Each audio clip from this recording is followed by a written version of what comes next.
Philadelphia, we will see you on Thursday this week. Live podcast at the City Winery. We cannot wait to head down 95. Can't wait. Maul is going to break his veganism. He's going to have a full cheesesteak on stage. Nah, that just sounds bad. Definitely not eating a cheesesteak on stage. And then going right to the bathroom mid-show. Not doing that, but we will be in Philly at the City Winery this Thursday, July 25th. Pull up. Let's have some fun. Let's kick it. Hope to see you there. No, Rory and Mal. Are you still boycotting R. Kelly if he's singing in your cell block? Yeah, absolutely. But you could boycott a little different if you're in the same cell block as him. It's kind of like that You meme. could boycott in the showers, for real. You know that meme with Jay when he's kind of looking up, rocking his head a little bit? It's like, I ain't fucking with homie, but he out there singing that motherfucker, ain't he? Like, he out there. We ain't fucking with him. But if we locked up with R. Kelly and he just walking around the motherfucking tier just singing, it's like, yo, we ain't fucking with that and he a piece of shit. But that's even he's more, singing the fuck that's out more there. conflicting because we don't listen to R. Kelly anymore for obvious reasons. Yeah. But isn't there also the jail reason? Like, not only can you boycott, don't you have to stab him? Like, he was fucking with kids. Yeah. So you got to stab him. You got to shank him up real good. That's their version of not listening on Spotify. Yeah. Got to shank him. Got to shank him. But thank you. Was that clip real of R. Kelly singing in jail? I think that probably was R. Kelly himself. But Sweeping up? yeah, but the audio is definitely from an R. Kelly show. I don't know. I mean, Free TC by Ty Dolla $ign, that album. Miracle is like one of the greatest songs of the last 20 years. Yeah. His brother sounded amazing with jail acoustics. If you watch the YouTube video of his brother singing that part, Mm-hmm. they didn't really change much. They didn't like mix it. His brother just sounded that good in prison.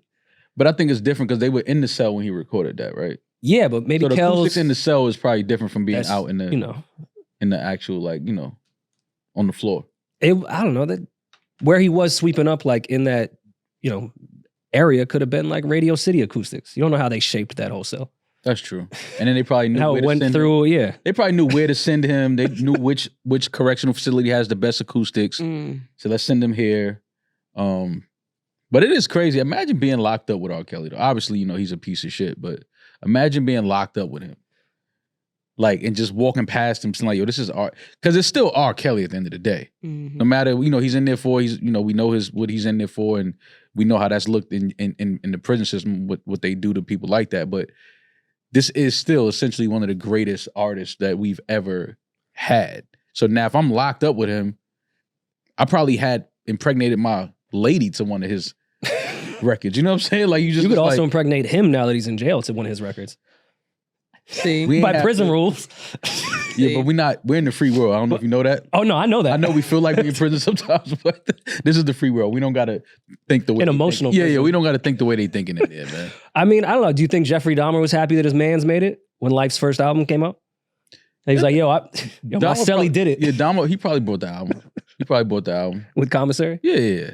You gotta support that. If I'm locked up with somebody and they go out and become, and I'm like, yeah, he used to sing for us in the cell all the time. That's how crazy the world is. We just scrolled right past Life Jennings singing Mint Condition to Jeffrey Dahmer. Yeah, we didn't spend enough time talking about that. Like, think about how crazy that is. You used to serenade one of the biggest serial killers in the history of the United States of America. Not only serenade him, took requests. Like, you was singing your own shit. Jukebox. And he was like, yo, Pretty Brown Eyes by Mint Condition? Well, because I know what he did in the streets. I know how he gave it up. How he gave up to Pretty Brown Eyes. So if he comes in here and he's requesting me to be a jukebox, then I just have to be a jukebox. Right? It's just simple, man. Follow the rules. Maybe they couldn't get the song cleared in that Jeffrey Dahmer Netflix, it wasn't a documentary, but the scripted series. Yeah. Like, why didn't they play Pretty Brown Eyes while he was frying up that liver with no seasoning? Oh. With a no-stick pan.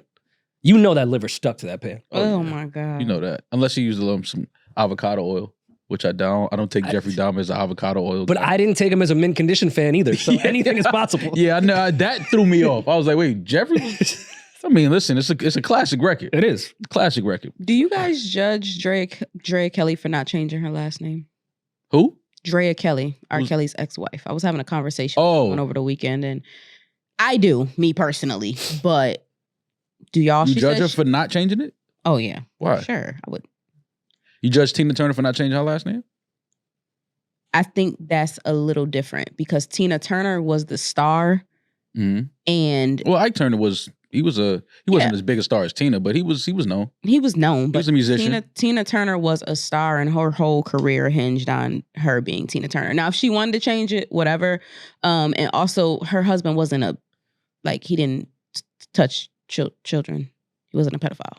I think it's a little bit different. As you point out all the time, that being a pedophile is the worst crime. So I feel like if your husband is a pedophile and you go in the doc and like out him on a bunch of shit. Yeah, and you're not. I guess I never really thought about it, but that is a little odd. You still hold on to his last your name? name in the lower third of the doc is his last name.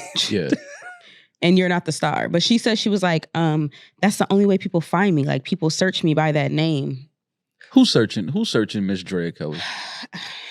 Like, and I didn't even know who you were talking about when you said Drea. Yeah, Kelly. and who are they? And what are they searching her for? I was like, Drea's real last name is Kelly. Yeah. So she actually goes viral a lot for the dancing that she does. She's a dancer, a professional. I knew that dancer, part. but she goes viral a lot. But even if you didn't go, like even if you had changed your name, you going viral, people will recognize who you were. You can change your name back. Let's get Demaris in some more trouble. Tina Turner or Tina Marie, best vocalist? I would need more time for that. Okay. I would need more time for that. Now she needs more time. I would prefer Tina Marie, but I would need more time for that. But that's a bias. I will put my hand up. Yeah, that is an easy bias. Same. I'd probably lean. I was Tina raised Marie, on Tina Marie. Another white woman who I give credit to, by the way. Let's add her to the list of white women I give credit to. I didn't say you didn't give no credit to Ariana. I was just saying that the fuck? Because you said she can't sit with Brandy and Monica, and I'm just like, she just sat with them. And she sat with them because Brandy and Monica trust they hold her at a high regard as well. Of course they do. You know what I mean? She deserves to be held at a high regard. That's all I was saying. Go and listen to the song after? I did. You did. And I thought it was more so going to be like a rendition of The Boy Is Mine, Mm-hmm. but it was a whole different, completely different song. That was what I said. That was all I was saying is that I would. You want them, Brandy and Monica, to do their own thing. And now version that happened, I know that they're not going to do their own thing. But then you fell into the podcast debate rabbit hole that we do, and Peach chopped it up, and now you're hated on the internet. Isn't it great how that works? The cycle. The children, the Ariana Grande children. And I just want to go back to what y'all was saying about Tina Turner and Tina Marie. Mm-hmm. It's not even close. Tina Turner is a way better vocalist than Tina Marie. Okay. I'm not fighting you again. Like I said, I love Tina Marie, but we're talking about Tina Turner here. Just go look at the history of Tina Turner and like songs and things like that. Well, we're gonna put together a whole female vocalist competition for Patreon this week, which I'm excited for. Y'all can't fuck with me. Just because you was there for I want people to bring live performances to back up their picks. Like you can't just be out here like, yeah, she could sing better. No. Bring your best live performance to back up your picks. It's Patreon. We can play the performance. That's why I love to do this on Patreon. We can play the shit. Exactly. So this should be fun this week to record that. Oh no, listen, I got my four. You better hope I don't pick one of them before you do. Yeah. It's all right. I got somebody. If we do the draft that way. I got somebody coming off the. Don't worry. I got somebody on the bench that y'all not even thinking about. Okay. Christina Milian? Yo. Don't do that. I like Christina. I love Christina Milian. Don't do that though. Don't do that. Don't just. What? I'm just because that could be taken some type of way. Where's Jasmine Sullivan on that? We'll save it.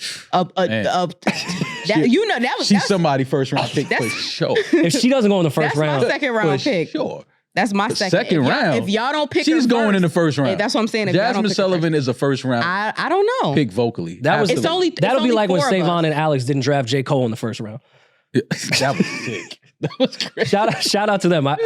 I enjoyed watching that segment and seeing the stuff on Instagram. But I was sitting there like, Cole second round. I mean, but then now you look at this whole Family Feud thing that's going viral. Yeah. The most popular rappers. I mean, we can't play the clip, but can we at least pull up like the final results? So do we need to explain how Family Feud works? I think, no, what I do think we need to do with Family Feud is explain how obviously over the years, Family Feud has obviously leaned into social media. For sure, as they should. Like their questions and their answers. Even Steve is obviously prepped to kind of like ad lib and go off script a little bit to give it that viral moment. But they did the most popular rappers. That was the category. I believe it was the greatest rapper of all time. Yes. Was the question. Who is the greatest rapper of all time? Yeah. And how Family Feud works is they poll a bunch of people and then put up the most names. But this is important. The families guess what would be the highest. But this is important about Family Feud, and we've been saying this about years. When they say we polled 100 people. Who is this 100 people? That Y'all know. But that's why I think stats and data are bullshit in general. Yeah. Like when they poll people and like, oh, these are the results. You polled like 100 random people in a random town in Michigan. Nothing about and it's nothing. like, oh wait, now this is facts? Because y'all didn't poll. I have the science to back it up. No, you have 100 in another state that came up with this. Y'all didn't poll 100 people in New York City and California. No, hell no. No way. And that's all that matters, right? Well, I don't know. When it comes to the South, right? Look at real Cali over fuck there. Texas, fuck the Midwest. It's New York and it's California when it comes to No, hip-hop. it looks like they polled California. I'm not gonna lie to you. Well, based off this list, Yeah, this is a very California result. I would say they polled Long Beach to be exactly. They were in Long Beach. They polled 100 people on Sunset Boulevard. To be honest, Snoop Dogg, we have the graphic up now. That was the one that actually made the most sense to me because I've argued for years that Snoop Dogg is the most famous rapper of all time. Most famous rapper. I'm using my words. But if you're saying that this question was who is the greatest rapper of all time. Okay, but either way, Family Feud is kind of based off the casual fan of anything, what they think is the most famous. For sure. And because Absolutely. So Snoop being number one makes a lot of sense to me. But after that, it went off the fucking rails. Jay-Z was last. It made sense. Like once we Jay-Z and 50 was tied with 3.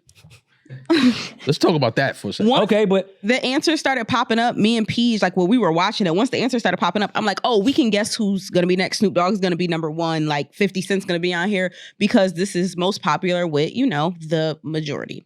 White people. M being 3 makes sense. The one that really doesn't make much sense to me at all is Dr. Dre. Dr. Dre is very popular though. He's not that, and I'm talking about his rap. Yeah, if somebody was like, even to like my mom, who's the greatest rapper, she would never pull Dr. Dre out of a hat. She'd definitely pull up Snoop, Eminem, Nobody Jay-Z, has 50 Dr. Cent. Dre on the greatest rapper list. Dr. Dre doesn't have Dr. Dre on the greatest. But we know it's not based off that. I'm saying just off popularity, how Family Feud works, Dr. Dre made no sense to me. Yeah, no. I just don't think that's a name people pull out. No, it doesn't. So. And I think that, I think that they put these names on there because they knew it would cause a uproar, would cause conversations amongst social media. I appreciated Steve. Steve with every answer was like, yo, I apologize to hip hop. Yeah. I don't think so, Ma. And the reason why I don't think so is because if that was what they were trying to do, what they would have done was put Kendrick and Drake on there and put them in an order that people didn't want them I think that's too easy. I think this is too easy honest poll. I think Family Feud wants too easy, though. I'm with Demaris. If they were really trying to go for that, I think they would have put Kendrick Lamar at number 2. Yeah. Just cause another fire? Yes. Yeah. But I mean, it took both families a while to get here, and then they didn't even finish the board. Yeah. They said Nas, Drake, Kendrick. Yeah, because once I'm saying all these names and none of them's up there, it's like one dude just said Big Z. I don't even know who that is. He don't exist. He just gave up. He was last in the line. That's how far they got. Listen, if Drake ain't up there and all these other dudes, I don't know who y'all got up there. What's funny is Jay-Z was already on the board when he said Big Z.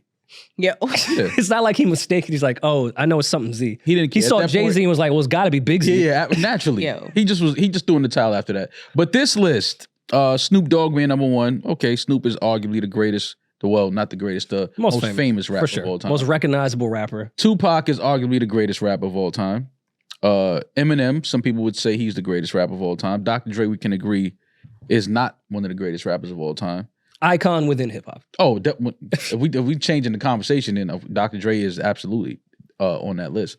LL Cool J, not mad at him being on anybody's top 5, top 10 rappers of all time. Never guessed his name either. LL and Dre, it's like, all right, I think to the middle America adult that would participate in this poll would think LL Cool J was like the black guy in SWAT. Like, I don't know if the people that aren't into hip hop really know LL Cool J's resume when it comes to hip hop. Well, you got to remember LL. You got to remember LL is the first superstar for sure in rap. So if we're polling people in their 50s, 55 years old, they know who LL Cool J is. Like when they were probably in high school, LL Cool J was the biggest rapper in the world at that time. As far as rappers that have been in every single generation, he probably is the most successful and well known. But I think he's probably the regular person doesn't put rap and LL Cool J together. I know that sounds crazy, but it's like, oh yeah, I mean, he kind of rapped. I mean, he's not probably one of the first names, but LL has crossed 4 decades. Yeah, since the 80s. That's what I'm saying. He's been in almost every. He has a record out right now. Yeah, it's like so. He's definitely in that conversation. I'm not saying he doesn't deserve to be up there. I'm just shocked he is. Of course, LL deserves to be up there. Got you. Obviously, Biggie number what's that? 5, 6? 5 points. 6, 5 people maybe said Biggie. Okay. 50 and Jay 7 and 8. All right. Well, 50 did say in an interview a while ago that when he went overseas, like specifically when he went to Africa, they only knew 50 Cent and Tupac. And there's been other rappers that have talked about going around the world where it's like, all right, they only knew Wu-Tang, 50 Cent, Tupac, and Akon. Those were like the 4 artists that universally around the world are known. Yeah. So it doesn't shock me too much that 50 would be there. No, 50 is also one of the most popular rappers probably ever as well. Who's not on this list that y'all were thinking, like when you realized that what they really mean is most popular rappers in America, who did y'all think would be on there that isn't on there? Drake. Yes, Drake, of course. Outside of the obvious, the ones from our generation, because these are all old ass rappers. Like none of these rappers are. Yeah, but I guess even to like hip hop heads, when you ask the greatest rapper of all time question, rarely do you say someone from the newer era. Of course. So I can see why there's no new names. Well, because when you talk about the greatest rap of all time, you have to talk about somebody that has been around. Yeah, they've been around. Yeah. They've been around for time. You know what I'm saying? Like not just a moment. They've been around for some time. Call me crazy, but I think at least one person would have said Nelly. I agree. He went diamond. I agree. I was thinking Ice Cube as well. Someone said Ice Cube, and I was Ice like, Cube, that's he for wasn't sure on up there. there. And Ice Cube wasn't. I would say I would have Ice Cube there before Dr. Dre. Same. Yeah, that would make sense. I mean, that's just me. But I mean, you know. I will also have I'm surprised that Nicki is not on here. Did somebody say Nicki? I think somebody might have said her name. Yeah, I'm I not think sure. somebody might have said. Wouldn't shock me though. But yeah. this is always fun when hip hop's in Jeopardy and Family Feud, and you just see like how other people view hip hop. It's weird. I saw a clip of LL. He was talking about, because you know he's obviously been doing more interviews, being more visible because he has music coming out. So somebody asked him about his the long time, I guess, feud with him and Jay, and if he has an issue with Jay, and then he speaks on where it started from, and was like, yeah, you know, they sold him some years ago, and you know, he was rapping, and you know, I just ran out of rhymes. I didn't have a whole bunch of rhymes just ready to go, and he did. So it was like, okay, if you feel like you won because you have more rhymes. Didn't he run down on him at like a gas station or like a something? What's the story? I don't think it was a gas station. They probably was just somewhere, and they ran into each other. But it was good to see LL, because that was something that I probably had never heard LL really address and speak to. But he basically said, you know, he put that to bed. Like, we don't have any beef. It's not a beef. It's no issues. You know, it just was a moment years ago where we kind of rapped.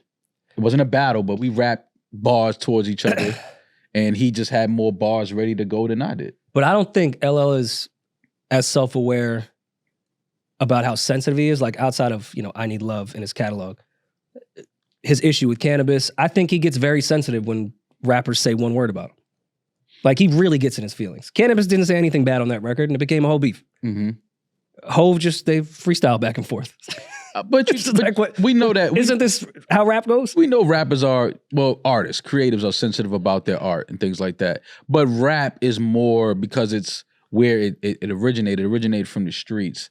Just that energy of, you know, somebody coming at me or trying to disrespect me or take my position. I got to protect this. It's a lot of that with it, and LL is from that. He's one of the originators. He's one of he's probably the first rap superstar. He'll take a muscle-bound man and put his face in the sand. A lot of people don't even, I mean, they can't do that. That's true. I can't do that. But, I'm for sure not me either. But it was good to see LL, you know, address it and kind of laugh at it, and, you know, just put that shit to bed. Like, listen, there's no beef between him and Jay-Z. You know, there was a moment, we had it. He feels like he won because he still had more bars. It's like, okay, cool. You know what I mean? But it was good to see LL talk about that. And that record he got with, was it Ross and Fat Joe? Yeah. Not a bad record. LL always makes pretty good music. Yeah, it's not a bad record. I'm not saying I'm waiting for the album. I mean, Nas is on it. But I do want to hear it. Eminem is on it. I forgot who else is on it. There's some good features on there. It's always good to see like the legacy acts still active, though. I know we say that 'cause Eminem just put out a project. And I like that record with Big Sean and was it Big Sean and Babytron. I like that record. You were clowning me when I was rapping the hook. No, because it's the way you say. It's the way you saying it. I said it how he said it. Nah, man, because you be saying shit sometimes, and it's like, yo, what is that? And then I hear it, and I'm like, did Tobey Maguire not get bit by a spider? Yeah, see me. Yeah, I was bit by a goat. I understand it, but when you say it like that, like your cadence and like, I said it the same way. Nah, man. You got this thing where you say shit, and then I hear it, and I'm like, it doesn't. That's not how it went. It doesn't sound anything like he said it sounded. But I do like that record. But the album, I'll probably never listen to again.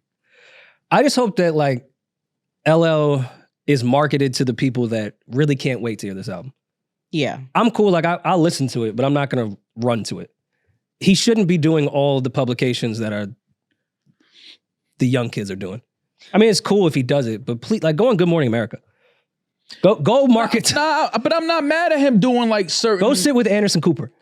I mean, yes, but I'm also not mad at him sitting at some of the younger platforms to get like the cool stories and everything. Yeah, I just don't know if that'll translate. That's LL, bro. This is a legacy. This is one of he coined the phrase "GOAT." Okay, for sure. Let me rephrase it. Yes, I would love to see LL on the younger platforms just to get some of those LL stories, because I hate to sound like LeBron James, but he's probably an encyclopedia of hip hop. Mm-hmm. He's seen everything. Absolutely. I don't know if that's going to translate into streams the way it would if he does like morning shows. Like go on Kimmel. Yeah, but again, I'm not mad at him doing. I'm not mad at him doing these platforms because it gives him a chance to, talk to people that have their finger on the pulse now, and it gives the people that have these, the younger people that have these platforms, it gives them the opportunity to gain knowledge and gain stories and understanding of exactly the things that. I mean, if you don't know, I don't know how you would even have LL on your platform, but to just get an understanding of the things that LL Cool J has accomplished throughout his career and the things that he's done. And that reminds me, I do need to listen to the LL Cool J Combat Jack interview. It's from 9 years ago, but it just reminded me that he did a combat interview. Yeah. Like LL is, as long as we have these type of people around, I think that is great for them to always not oversaturate it, but when they do decide to make their rounds and visit platforms, I do think that it is our duty as just fans of the culture to pay attention and to listen and to get those stories. Because again, this is somebody who's been in the culture and has been contributing to the culture for 4 decades. Like, that's incredible to still have somebody like that. And for him to be in the shape he's in musically, physically, like he's still, you know what I'm saying? It's like, this is LL, bro. Like he probably looks better now than he did when he was 20 years old, which is crazy to say. So, I mean, somebody like that is somebody that you want to obviously talk to and learn from, because he's done it at the highest level. He's done it probably longer than anybody that's in the game right now. So I think those type of people you absolutely have to make sure you keep in touch with and keep your platforms open to them coming by. Produced entirely by Q-Tip. It's good to see the collab albums we never got. Yeah. Pete Rock Common that just came out, Q-Tip LL. I'm all for it. Yeah. Did you do anything this weekend? Should I even bother asking? What did I do this weekend? No, I feel like I did. I went out to a dinner. Okay. Demaris was in these streets. Demaris is always in the streets. Yomi threw a whole barbecue and didn't invite us. Yomi had a barbecue and didn't invite me. Yomi, you fired. Where am I at, Peach? Which one, Yomi? Your ass is out of here. Yomi, your ass is out. Now, Yomi had a barbecue and didn't tell us? Well, to be fair, Yomi lives in Jersey, so... You weren't going. Yeah, you weren't going. I ain't gonna lie. If Yomi invited me like to her barbecue at her crib... You would not come. I might have pulled up. You wouldn't have. But it's cool to say that you would have. I might have pulled up because it's like, damn, Yom, like Yom may never invite me. Like, it's pretty deep in Jersey though. Yeah, I might not. It's not like my crib in Jersey. I might not have pulled up. Yeah. I know you wouldn't. Y'all could have FaceTimed me though. It's like maybe like 20 minutes from Rory's house. Oh, that's not too bad. Yeah, but from my crib to your crib's already like an hour and a half. Yeah. So then add in another 20 minutes. You're not doing a 2-hour drive. Yeah, Yom, I ain't doing 2 hours. My bad, Yom. On a Sunday on the way back. Still got your job, Yom. Yeah, it was definitely a Sunday. So yesterday, Yomi, so she had hit me on Friday and she was like, I'm thinking about cooking out on Sunday. And I was like, all right, bet. Let me know if you do. She never let me know. So on Sunday, I'm home in my sweats, like doing my meal prep on the grill, me and Alex. And Yomi hit me like, yo, where you at? She sent me a picture of her and Loyan. I'm like, oh, so you cooked out? She's like, yeah, I told you I was. miscommunication, whatever. So I'm like, all right, I'm just gonna stop by. I came, I bought her a bottle of Loyan Don lives in like Dada. Connecticut. You said what? Loyan lives in like Connecticut. Loyan went to Yomi's house for a barbecue? Yes. Okay, continue. I'm just Oh, I'm just making sure I understand what's it's the happening. way you looked at me. Want to follow the facts? Yeah, I'm just like, okay. He might have been in the area, or he just really fucks with always in Yomi. the So area, yeah. you know, I get there. Let me tell you about y'all boy Loyan, man. Tell me about Loyan. I just spoke to him this morning. Loyan is at the cookout saying that he's Dominican. I mean, listen, we Right? just found out this year that Mo is Puerto Rican. So anything is possible. Loyan is African. He is not Dominican. So then he sit up there. So he's What is like Africans in the Dominican Republic? But that's yes, another but that's another story. he's fully in character, right? Like he's like really like living this. Like he's speaking Dominican. Spanish? Why was he saying? Did he Speaking think Yomi? No, speaking Spanish. Did he think Yomi was Dominican? Doing bachata. He her girl is Dominican, right? And you know, Dominicans love. And there Dominicans. were some other Dominican women in the building.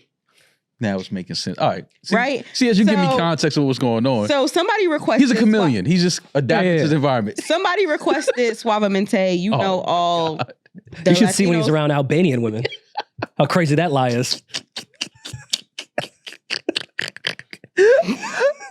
He gets it off though. I don't know how he does it. Yeah. He's a chameleon. So Loyan goes. He was like, "Yeah, see, this isn't authentic, like Dominican music. Like this is like the morenas." He pointed at me. The morenas like this. I said, "Loyan, stop fucking." He would have definitely called me a gringo if I was there. 100%. Oh, for sure. 100%. He 100%. was fully in his bag. Bachata, salsa. Mm. He was moving. I just sent Rory a video. He packed a hookah correctly. Correctly is funny. Because you can pack a hookah. But Dominicans pack it correctly. They pack it correctly though, yeah. Nah, He but was definitely on the sidewalk with a hookah on the walkout for sure. the sidewalk. Yomi did a good job. The food was good. It was cool. It was good vibes. That's the only thing I did literally all weekend. I stopped by Yomi's house. So you had for a good couple time. hours. Nobody invited. Did they invite you? I asked So- him if he was in New York. I sort of got an invite. Okay. We were texting about something else, and then she said, "Are you in New York?" I said, "Yeah." Then I look at her story like 2 hours later, and I see her doing bachata with Loyan, and I was like, "Oh wow, no invite." And they said, "Oh, it's Yomi's." Then I was like, "Wow." Now Yeah. I thought maybe this was something I really couldn't go to. Right. It was at Yom's crib. Right. So, oh, that's why I asked you if you were in New York. I was like, you gave no context. Maybe I needed to grab something in Jersey. You didn't know. I know you. If you're in New York, you're in New York. You Yeah, are I'm not not moving. coming back. Yeah, you weren't coming. I've definitely purposely worked myself into the space where I don't get invited to shit.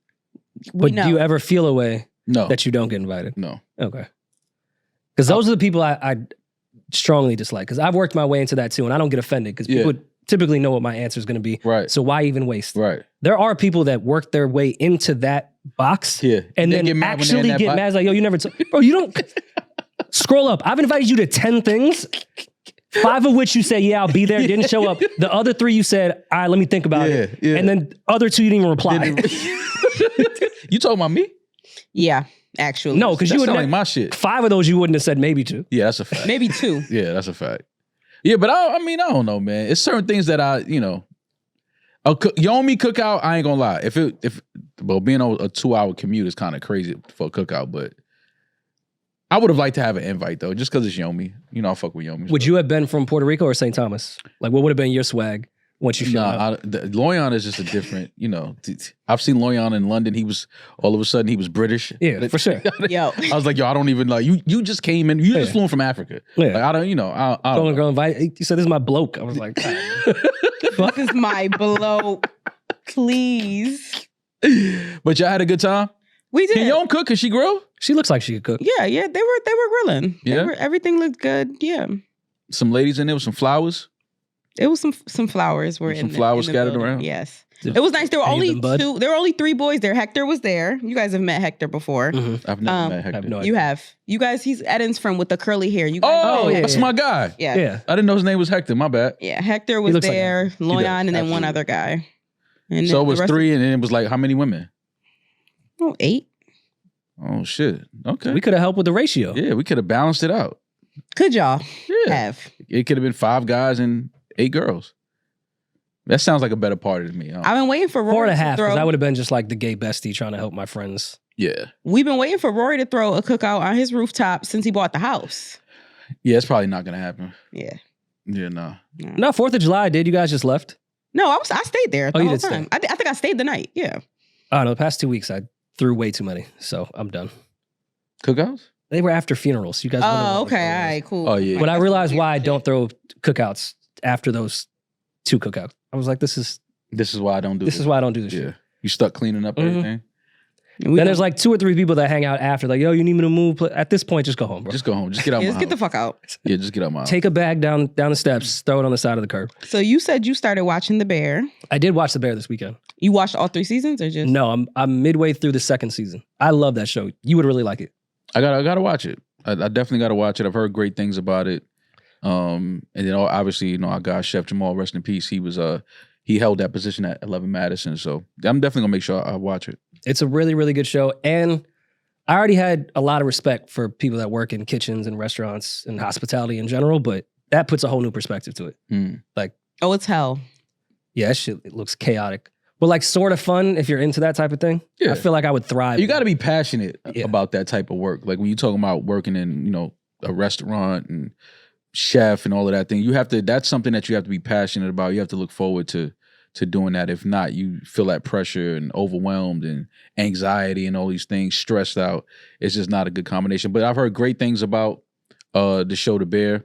Who's your favorite character, Rory? Your favorite character, your least favorite character? The Facts are my favorite. Okay. Those are by far my favorite. Of course. As far as main character goes. I wish John Mulaney was in it more because he's hilarious in season 2. Okay. But I'm definitely gonna go with The Facts. And then, Richie's all over the place. So I think Richie might be up there. I hated him in the beginning, but I'm starting to like him now. Carm kind of bothers me a lot. I guess I get it. You're from a dysfunctional family, but get your shit together. You're actually the most annoying and depressed person in this whole show. Everyone else is a little bit more stable than you are. So, like, you don't see yourself in him a little bit? Yeah. Okay. I was just wondering. I tell myself all the time to get it together. Okay. I was just wondering. You're annoying people. Get it together. When I was watching the show, I was like. No one cares about your depression. When I was watching the show, I was like, oh, it's giving Rory tease. Like, it's. Our mothers are very similar, too. I was looking at Kia like, wow, does she remind you of someone? And then when she drove the car into the house, I was like, never mind. My mom never took it that far. I got to watch that now. You do. And how they shoot it, it's so quick and chaotic. Like, everything about the show is great. I'm going to finish season 3 and then we can talk about the whole show. Okay. Because that just came out, right? Season 3? Yes. All right. So, see, you now trust my opinions when I tell you to watch things, so you should watch House of Dragon because I know what you'll like. 3 people this weekend told me to watch House of Dragons. I think I had to give in. I think I just got to watch it. Thank you. Alex did not watch Game of Thrones. She's not a magical fantasy person, and she's addicted. She's at work watching it right now. Game of Thrones? Bosses are listening. No, Game of Thrones is not Game of Thrones. She's watching House of the Dragon. Oh, she never watched Game of Thrones, but I was like, she was like, do I need to watch Game of Thrones to watch House of the Dragon? I said, no, she's watching it at work. She just sent me a picture. Just trust my recommendations. Let me leave Demaris you. is just trying to force us to look at dicks and magic and gay sex. You used to watch Euphoria. It was mad dick in Euphoria. That is true. Like unnecessary dick too. Yeah, like it didn't even go with the plot. It was just dick, Which was, weird. Because even like unnecessary titties, I'm not mad, but it's like, that didn't fit the plot. Why did you just do that? Don't do it with dick then. Nobody has ever said that was an unnecessary titty. No, I wasn't upset. But it was like, what was the point of that titty in here? No, I've never said that. Once I see a titty, I'm like, yo, thanks. I say thank you. Like, at home by myself watching TV.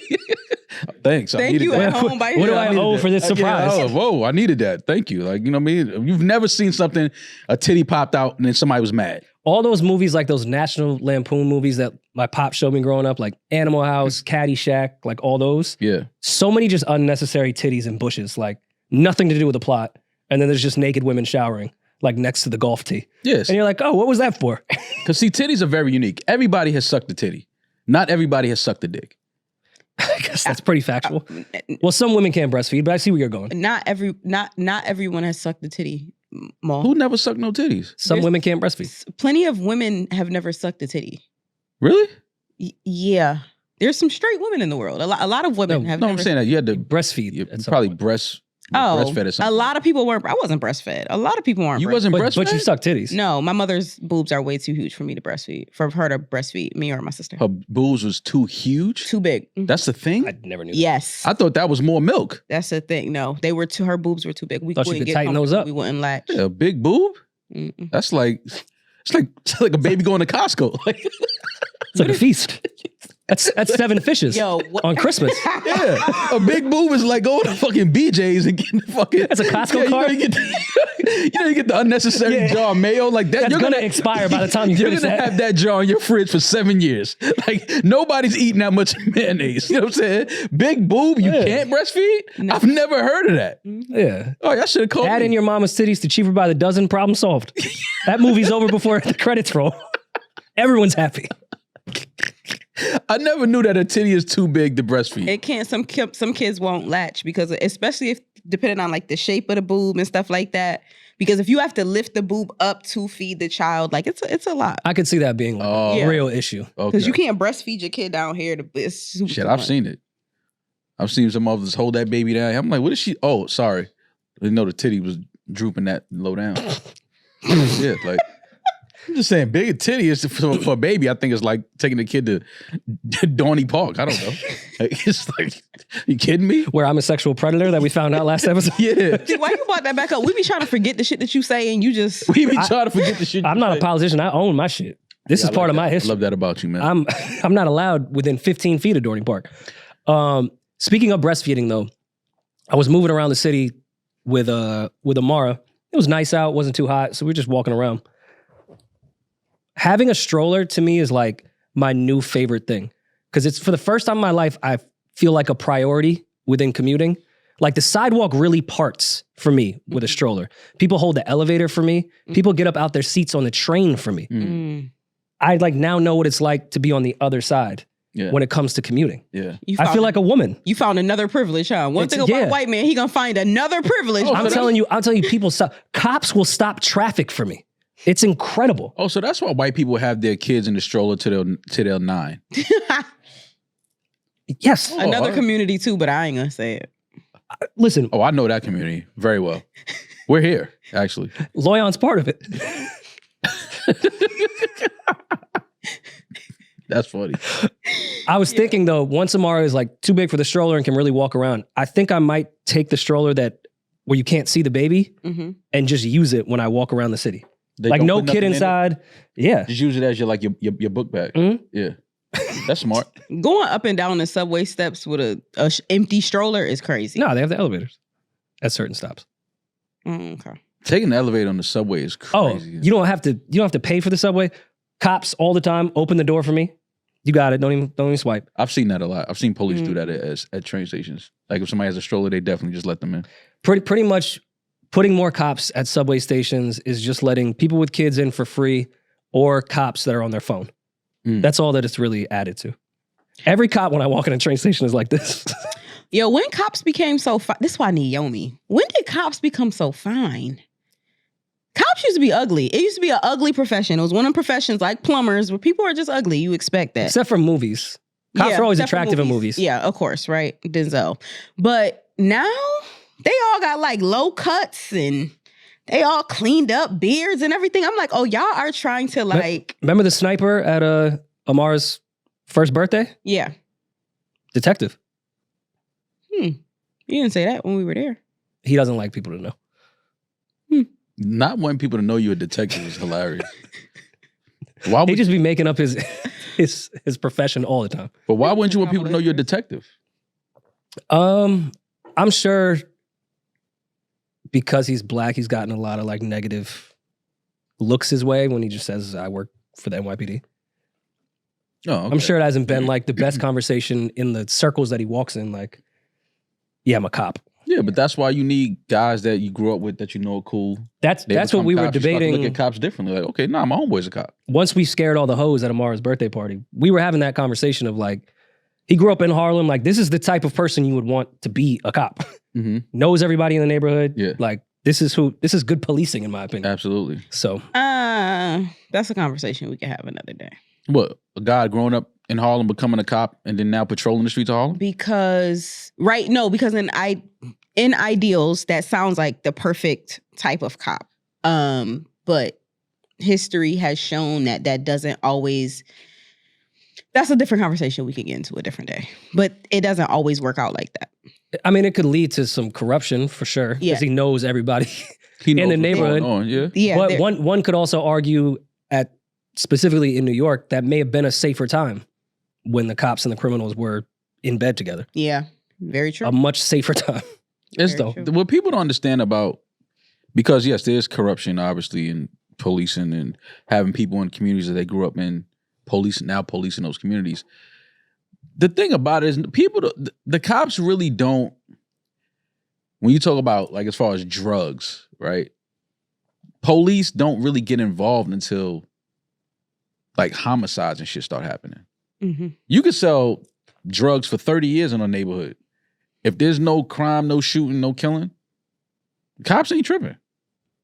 But once that starts, see, that's what fucks the game up. It's like, yo, somebody died, somebody got killed. Because now it's like, kids are overdosing. Obviously, with drugs comes other things that comes just as part of it. Mm-hmm. But if you can keep that shit away from what you're doing in your neighborhood, I know neighborhoods that are notorious to this day. Every cop knows that's a dope block. They're selling a shitload of heroin. There's a reason why the cop keeps walking. They're selling a shitload of heroin on this block. But guess what? There's no shootings over there. There's no killings. There's no deaths. Mm-hmm. Do what you got to do. I think with the drug thing though, now, like, not to say kids were not addicted to crack or anything like that. I just feel like fentanyl is probably affecting kids much more than any other drug has. And I don't have the stats on that. It's just going off my gut. Everything. So now I'm kind of with cops really cracking down. Oh no, on that's drugs again, to like that's, real keep shit safe. But fentanyl is death. For sure. That's like, you know what I mean? Like people are dropping, bodies dropping everywhere. It was something in the Bronx a few months ago. A dude was using his girlfriend's daycare as his drug stash. Oh, I did see that. That was crazy. Baby found the fucking fentanyl, I think like under one of the sinks in the daycare on the floorboard or something. Got in contact with some fentanyl, baby died. Things like that is unfortunate, but it's also like, why would you even have that type of shit stashed in a daycare? Like, that's instant death if anybody comes into contact. People don't give a fuck. Yeah, but that's just being careless. That's being stupid. And you deserve to spend the rest of your life in prison behind a dumb act like that. I don't give a fuck. For sure. That's just somebody that needs to be out of society. If you're willing to do that and have that type of drug around children, you deserve to go to jail for the rest of your life. That's just how I feel about that. Oh, before we get off the cop thing, another thing my friend was bringing up at Amara's birthday party. Cops 100% go on YouTube, Facebook, the comments, and they piece together crimes because of y'all. Mm-hmm. So everyone on the internet saying, listen, man, cops doing their job has nothing to do with the internet. They are 1,000% solving crimes because you guys solved them first. Yeah. Oh, yeah. Yeah, but like confirmed. We all knew that, but I'm telling you, it is confirmed. Yeah. You guys are actually solving murders. I know you guys deny it on Reddit. Yeah. Vlad, you too. Yeah. They 100% are solving crimes. But I think people listen, man, if you one of those people that think that the police are not on social media, you're just ignorant. You think your girl has a Finsta? Every detective has one. Exactly. Like it's just it's a whole department set up to just be on social media, be on the internet, especially when you're talking about hip hop and things like that, with a lot of this drill rap and things like that. Like detectives now probably have an easier job than they've ever had. Yeah, y'all just talk. Everybody with technology and all camera. Everybody literally has a camera in their hand all day, every day. There's cameras everywhere. They're sharing videos everywhere. Being a detective now is almost like working remote. Like, like I can sit home and be like, all right, let me go lock this nigga up. Like you're solving the crime. Like you're on here talking about it. Not only are you talking about it online, you're putting it in your music. Not only are you putting it in your music, now you're on YouTube putting it in your videos. It's like you look at some of these dudes, they be on high-speed chases, and the first thing they do is go on Instagram Live. Yep. Did y'all see that? Listen, Trap Lil Ross has opened more cases than Olivia Benson. 100%. Without a doubt. Without a doubt. Without a doubt. But that's because it was a cold case before Trap Lil Ross showed up. But that's because it's right here in front of your face. It's like, here it is. This is what it is. And I'm not really shitting on the people on the internet playing detective. It does speak to how lazy cops can be, though. Well, cops can't solve something unless people give them some information. Yeah. Which is why... And they can't really use the internet, but it can lead them to the path to find real evidence. It's breadcrumbs. Yeah. Somebody left a breadcrumb and it's like, oh, okay, we can go find this person and talk to them now. But cops can't solve many, if not any of these crimes unless they're either on camera or somebody is telling them something. It's just common sense. How else is this cop gonna solve this case unless somebody gives them some information, or unless somebody has it on camera? They're gonna just be like, they're gonna guess it? No, they have to know. They have to talk. They have to prove it in the court of law. They only do that if people are giving them information. That's why when people sit here and be like, yeah, nah, I didn't really tell him nothing. Well, what you mean you ain't really tell him nothing? Either you told him something or you didn't. Because the first thing your lawyer tell you if you get arrested, shut the fuck up. Don't say nothing. Lawyer. 2 words. Lawyer. I'm not saying nothing else. Get Mr. Yer. Yeah, get Mr. Yer on the phone. I'm not talking to y'all. And another thing, when people say shut the fuck up, don't tell them nothing, it don't mean lie. Please don't lie. Only thing worse than lying to the law is only thing worse than telling the truth to the law is lying. Yeah, because once they got you in the lie, that's it. You cooked. They about to spin you around like a top. And with the internet too, like the cops could solve these as easy as you guys do on the internet. They just don't give a fuck. But the more people that talk about it on the internet is the more pressure that the city gets on certain things. Yeah. Y'all are making, which I think is actually a good part of the internet. Put the pressure on the cops to have to solve this shit. So there's good and bad with that. Speaking of lawyers though, are you guys on Presume Innocent yet? No. You gotta text us. We gotta just get a movie chat and just like be reminded to watch. You guys need to. You was telling us about. It's on. What is that on? It's on Apple TV. Yeah. With Jake Gyllenhaal. Binge that tonight because I don't think the finale is this week, but it's getting close. But they got renewed for a second season. I thought it was supposed to be one of those limited series. It's not.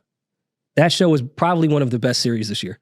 Okay, I'll check it out. Presumed Innocent. Jake Gyllenhaal went crazy. Where is he in your actor list? I think he's kind of underrated. He is not in mainstream. Still a star, but I just don't think he gets brought up the way. He's no Chris Rock, but he's definitely up there. Definitely not a Chris Rock. No, for sure. Yeah, I loved him in Prisoners with what's Wolverine's name? He's Wolverine now. He's just Wolverine now. His real name no more. Hugh Jackman. Hugh Jackman. Prisoners. That was a movie that I think was underrated. Like, a lot of people didn't even see that movie. And I was like, bro, this was one of the best movies. That was 2013. That was definitely one of the best movies to come out that year. Jarhead, I think, is super underrated. One of my favorite movies. You're a big Brokeback Mountain fan. I love Brokeback Mountain. I mean, you're trying to make a joke, but It's I mean, what if I am? movie. No, listen, It's a beautiful story. Listen, I'm not mad. If you like Brokeback Mountain, then, listen, binge it. What a twist. What a twist. Binge it. I had no idea to binge it. It's one movie. Yeah, you can Binging a movie is crazy. What if you watch it in its entirety? just watch it. Just sit down and watch the movie? But watch it again, like as soon as it go off, put it back on. Yo, binge that movie. Southpaw was good too. Yeah, Southpaw was great. So good. Southpaw was a good movie. Yeah, Jake Gyllenhaal, he's a really good actor. That's the draft that we should do. Actors? A-listers? White actors. Yeah, but with our white vocalists, yeah, we're really for the culture. White actors, like just by who is your favorite white actors? Like, damn, like all right. Well, who's your favorite white actress? Your favorite white actor, your favorite white actress? I'm only saying white because this is me and Maul and Rory are black, and we have like a different. Our faves are different, so we're not all gonna pick Denzel, fucking Will Smith, and favorite white actress. Halle Berry. Yes, favorite white actress. Jamie Lee Curtis. No, I'm thinking about titties again. My bad. She's in The Bear. Is she? Yeah, she plays the crazy ass mom. I had a crazy and smokes crush. the role. I had a crazy crush on Jamie Lee Curtis as a kid. Really? Insane crush. She was a hottie. I mean, I came around when Freaky Friday came out, so I didn't really see her. Yeah, no, Jamie Lee Curtis for who she was. Jamie Lee Curtis. Ooh. She was my grandma the moment I got to the big screen. Probably Meryl Streep. Okay. Yeah, I like Meryl Streep. That's probably my favorite white actress. I typed in white actresses on Google and they have Halle Berry under white actresses. Right, that's I don't want to. You have a virus. I don't want to look at that. Like you have there's something wrong. Too much porn. Yeah, there's something wrong with your laptop. Man. I think I'm gonna go Nicole Kidman. Okay. Nicole Kidman, like she just always gives rich housewife. Like Nicole Kidman, Reese Witherspoon. Yeah, Reese is up there. No Angelina Jolie. Oh yeah. Shit. Angelina Jolie would probably be my second favorite. It's so sad. I don't think of Angelina as white. Yeah, Angelina Jolie. Angelina Jolie. She's spicy white, but she's white as fuck, but she's white. Spicy white. Yeah. She's so white that she adopts children. Margot. African children. Yeah. Margot Robbie. Margot is she's like the new personal pick. That's a personal That's a favorite. personal Yeah, that's one of my favorite. personal She the favorites. finest, man. for Oh sure. my God. She's definitely like freshman cover by herself. If Julian's not here, but if he was here, he'd be like smoke show. White boys say shit like that. She's a smoke show. Scarlett Johansson is Smoke show. smoke show. Definitely. Yeah, she's smoke up there. Scarlett's up there. Am I corny for saying Sandra Bullock? Nah. No, not corny. She's definitely one of the. She's definitely Julia Roberts. God damn, nobody said Damn, Julia how yet. forgot Julie. I mean, I thought that went without saying. No, but say it though. Like, you should say it. Julia Roberts definitely one of the best white actresses of all time. Jessica Lange is like my sneak pick. She's really, really good. Yeah, I is. discovered her from American Horror Story. That's how I discovered her. She's good. I like her a Oh lot. man, nobody picked our girl. Who? Damn, Anne Hathaway. Damn. Who you think about? Nah, what's our girl? It's another smoke show. What's her name? Why you pointing at Pete? From I'm terrible with names. Keep all this Damn. because I'd love to see Don't what he tell me. lands on. Yeah, don't tell me. Okay. We don't. You're giving us Smoke no show. clue. She's one of the. Kate Winslet? No, she's one of the baddest. She's one of the.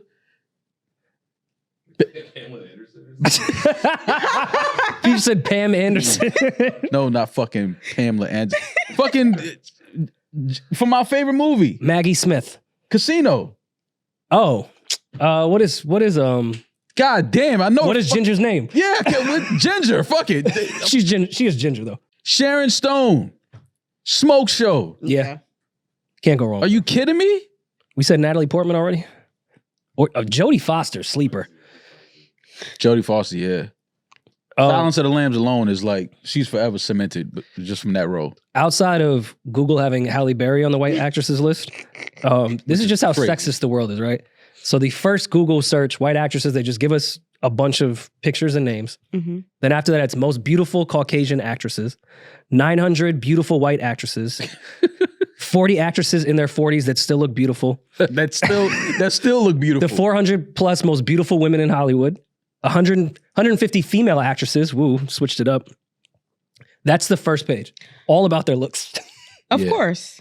How do we not name Rachel McAdams? First of all, I'm sorry. I'm going back. Smoke Rachel show. McAdams is my number one. Smoke show. She beats Julian's Nicole going to be Kidman. so pissed we did this topic. Oh my God. Oh That's, my that's why I God. want to keep going, because I know he's So going to be mad. next episode when he's back, let's just do black actresses. Yeah, got to, naturally. Get the white ones off now.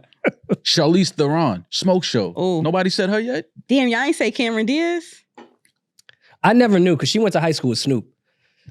And her last name was Diaz. So I never really knew what Yeah, side like she where was we on. at with her? She went to Long Beach Poly.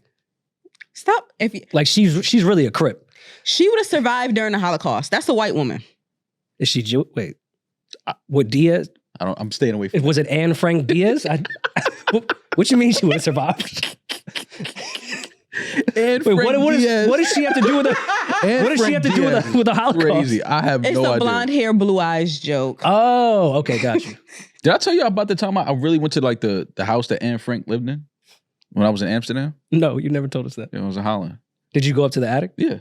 That shit was very Spacious? I got claustrophobic standing in that shit. I'm like, wait, the family was in here? The family was in here? Insane. I mean, you've never been on the train during rush hour? Yes. Just, you know. Yeah, but I have never lived on a train during rush hour. It's a difference. I get off. How long were they in the attic? I thought it was just for like a while the Nazis just went through the town. I don't know. I didn't read I don't know how long that it was in required there, but, reading. but going to junior that high. house and like being in that attic, like just standing in that small space, I was like, bro, this is insane. 761 days in the secret annex. It was crazy. 761 days. Yeah. It was crazy being in Wait, that wait. small space. I'm not trying to downplay this, I promise. I'm really asking because I did not read the diary of Anne Frank. Why couldn't they just go downstairs? Because I guess the Nazis town- were there for 761 days? in the town, yeah, in the neighborhood. Oh, wow. Yeah. Yeah, that's crazy. Yeah. Oh, they probably occupied that town. Mm-hmm. Wow. That's crazy. It was wild. It was wild, but it was I guess cool to kind of like see it and stand in the space. But when you really start thinking about it while you're standing there and you looking around, like, bro, your family lived in this space. Family, insane. Where do you guys rank Maul in the Anne Frank attic or Tony Yayo in Nelson Mandela's cell? Rory. Who's above Nah, Nelson Mandela. So everything don't need to be ranked. I think that's the problem with this podcast. But look what we ranking though. What are we ranking? We just said Complex is our new favorite platform. So we have to do lists. We have to list everything. Seeing Nelson Mandela's prison cell though, that would be really. Oh man, like that's as powerful might be the word. Just stand in that space and just imagine, what Nelson Mandela was dealing with and going through for those. How many years he spent in prison? Well, I mean, there's a whole conspiracy, the Mandela effect. It was like 80 years, and then he lived to be like 140. Yeah, I know. Crazy. 27 years. 27 years. Wow. What do you do for 27 years? How Doughboy said in Boys in the Hood, pump iron, man, read books. like and they're pumping iron, read books and shit. You know what I'm saying? Did they give him books? Probably not. I highly doubt. That was the whole point. He was in jail. Like, that's why he came out and wrote a bestseller. This nigga knows too much. My bad. I shouldn't. My bad. But I mean, I can make. You know what's funny? They probably phrased it just like. Oh, 100%. This nigga knows. This nigga knows too much. No books for him. I mean, thank God Matt Damon made a movie about rugby. Anyways, that was a great joke. Fuck y'all. It was a really good fucking joke. Sure. Fuck y'all. This show is sponsored by BetterHelp. Social media can be tough on your brain. You compare yourself to other people, you look at their photos, their videos, and start to think maybe your life should be like that. Comparison is the thief of joy, and it's easy to envy other people's lives. It might look like they have it all together on Instagram, but trust me, in reality, they don't at all. Therapy can help you focus on what you want instead of what others have, so you can start living your best life. Therapy has been great for me. It's given me coping skills. I've set boundaries. I've actually been on Instagram less because of therapy. If you're thinking of starting therapy, give BetterHelp a try. It's entirely online, designed to be convenient, flexible, and suited to your schedule. Fill out a brief questionnaire to get matched with a licensed therapist and switch therapists anytime for no additional charge. Stop comparing and start focusing with BetterHelp. Visit betterhelp.com/RoryandMall today to get 10% off your first month. That's BetterHelp, HELP.com/RoryandMall. Don't let social media ruin your mental health. Get you a therapist. Maul, let's get back to the show. Maul, it's really tough to get a 1-year-old to go to sleep. I know, we've been talking about it. We talk about it every episode. And by the time I get her to sleep, sometimes I miss my window and I'm sitting there just scrolling on my phone, wide awake. But luckily with Via Sleep Gummies and Dream Gummies, I go right to sleep, whether it's the 2, 5, 10 milligram option. I am knocked immediately. And my whole life has changed. And it's not just specific to sleep, Rory. Via offers an array of other gummies with and without THC ranging from 0 to 100 milligrams. Whether you're looking to improve your sleep, whether you need some focus like we do at times here to record the podcast, or you need a little pick-me-up, a little pep in your step. Yeah. Via, it has something for you. Their products have great flavor, and just for Maul, they're made vegan and with organic ingredients. Yes. If you're 21 plus, check out the link to Via in our description and use the code RoryMall to receive your 15% off. And after you purchase, they ask you where you heard about them. Let them know you heard about them from Rory and Maul. Get the rest you deserve with dreams from Via. That's code RoryMall to receive 15% off. Let them know we sent you. All right, Rory. So our guy, one of our favorite MCs, favorite rappers, Lupe Fiasco, has been making some rumbling, some noise. I be trying to tell y'all, Twitter Spaces during the weekend is lit. Twitter Spaces is... that's where it's at. Nobody goes out and goes to the clubs anymore. They just sit on Twitter Spaces, argue, and try to ruin people's careers. I understand the point of a Twitter Space. I understand it. I get it. I just don't understand if it's necessary. Well, I mean, is anything necessary? Well, some things are necessary, absolutely. But I just feel like Twitter Spaces is like, it's kind of like the Q&A room for like something you've said or done on the internet for you to explain yourself, which then is clipped and turned into you having to do more explaining of yourself. Well, I mean, I do like that the faceless Avi people, not to say that it ever reveals your identity, but it does make you have to stand on some of the things that you've said. Like if you get a lot of traction being anonymous and saying crazy things, and everyone gets into Twitter Spaces, the next step for you to move on in your trolling worlds is to go on Spaces and, all right, let's hear you at least talk. You can sit all day and come together with these 140 characters that you worked on for a whole week. Yeah. All right, what's up? Let's have the conversation then. And then you end up looking stupid. So I like it in that regard. You can still be anonymous, but there's a little bit more of a personality to the tweets when you do that. But I mean, listen, the internet is ruthless, man.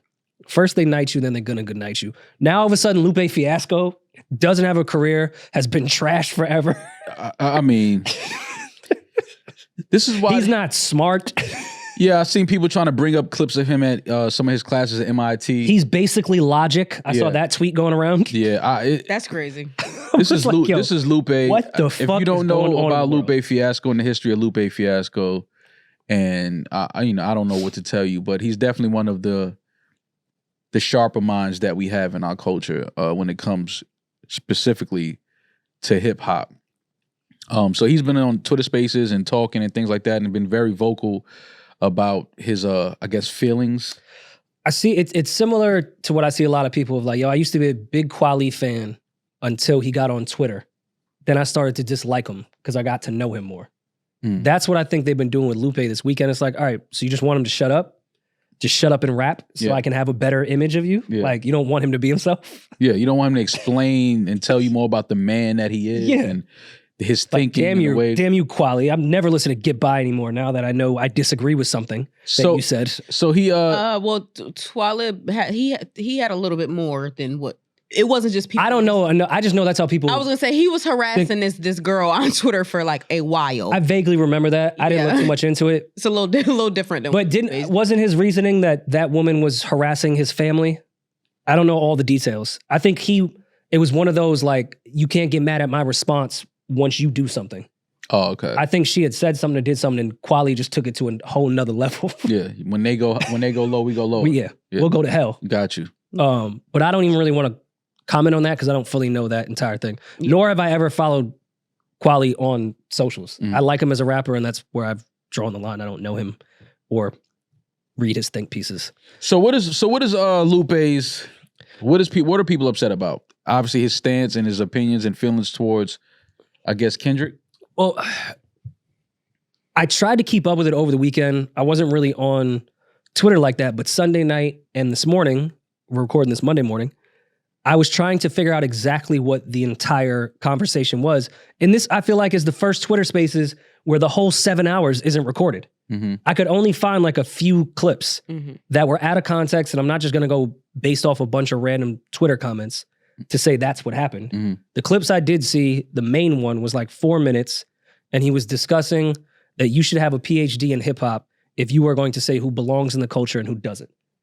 You should have a PhD in hip hop. If you're going to say, which we know doesn't exist. And I think Lupe was trying to suggest to everyone in that Twitter Spaces, who the fuck are you to say who can be in the culture and who can't be in the culture?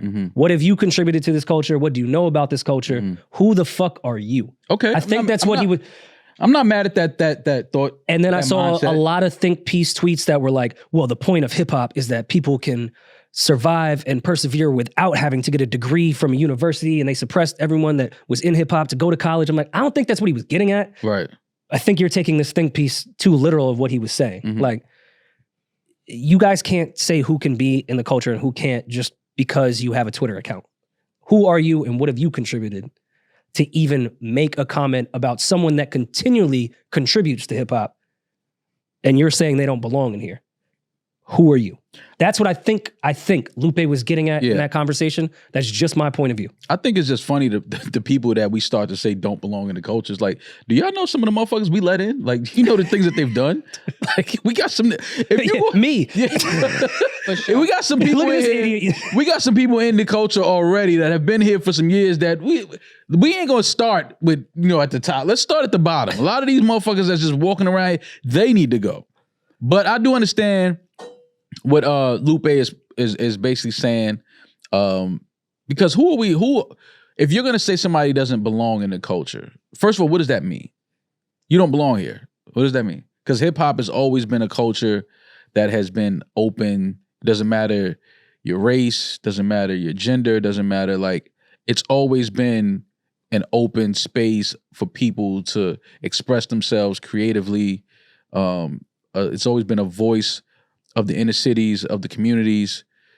I mean, I don't know when you say, you know, certain people don't belong. Like, what is that? Now, we do know that certain people only take from the culture. For sure. And those are the type of people that, you know, we should definitely try to lock out and keep out, because you don't want to just let people in that's just taking and not giving and helping to elevate the culture. But I don't know if we can just start saying, yo, people don't belong here unless they're just taking and fucking weakening the culture and you know, damaging and hurting the culture. Then we can have that conversation. And again, admittedly, I only got a clip of the hours that he was on Spaces. I'm only speaking to that because that's all I could find and that was recorded. I agree with him because I have said a bunch of times, I'm a guest here and I think guests need to contribute. I think guests can benefit. I think guests sometimes are liked more than the people that are really there. Yeah. And that's fucked up, but that's unfortunately how things go. But guests need to contribute and guests need to understand that they are guests. So I've never said who belongs in the culture. No, it's not my place to say that. So I feel him. I don't have a quote unquote PhD in this culture because I'm not a part or born into this culture. I'm a guest of it. So I don't ever say who belongs and who doesn't. But I can say who I like musically and who I don't like musically. That's your take. That's a different that's opinion. a different conversation. But to say if someone belongs here or doesn't, that's what I'm saying. What is that? What is that? Because and who is the person that can dictate that is what Lupe, I think, is trying to get at. The culture has always been like a cookout. You always invite people to the cookout. People bring things. Yo, bring some ice. Bring some. And we just talked about how guests don't clean up when I was throwing a cookout. Exactly. So I get it. There's a lot of guests that show up, eat, and don't help clean up. They come empty-handed. They leave with a whole 2 aluminum pans. You like, yo, fam, you didn't even bring nothing. How you leaving with They go with a to-go plate right to rock and roll. Exactly.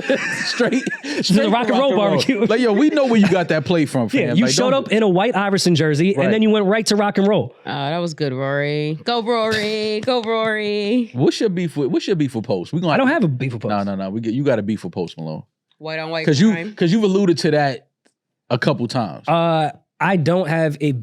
Okay, maybe not a beef. Okay, I like Post Malone's music. Like even the recent music, I think he is a great pop artist that has a lot of range. But I think everyone would be lying to themselves if Post Malone did not show up, make his bones in hip hop, and then leave hip hop and then shit on hip hop in interviews. Okay.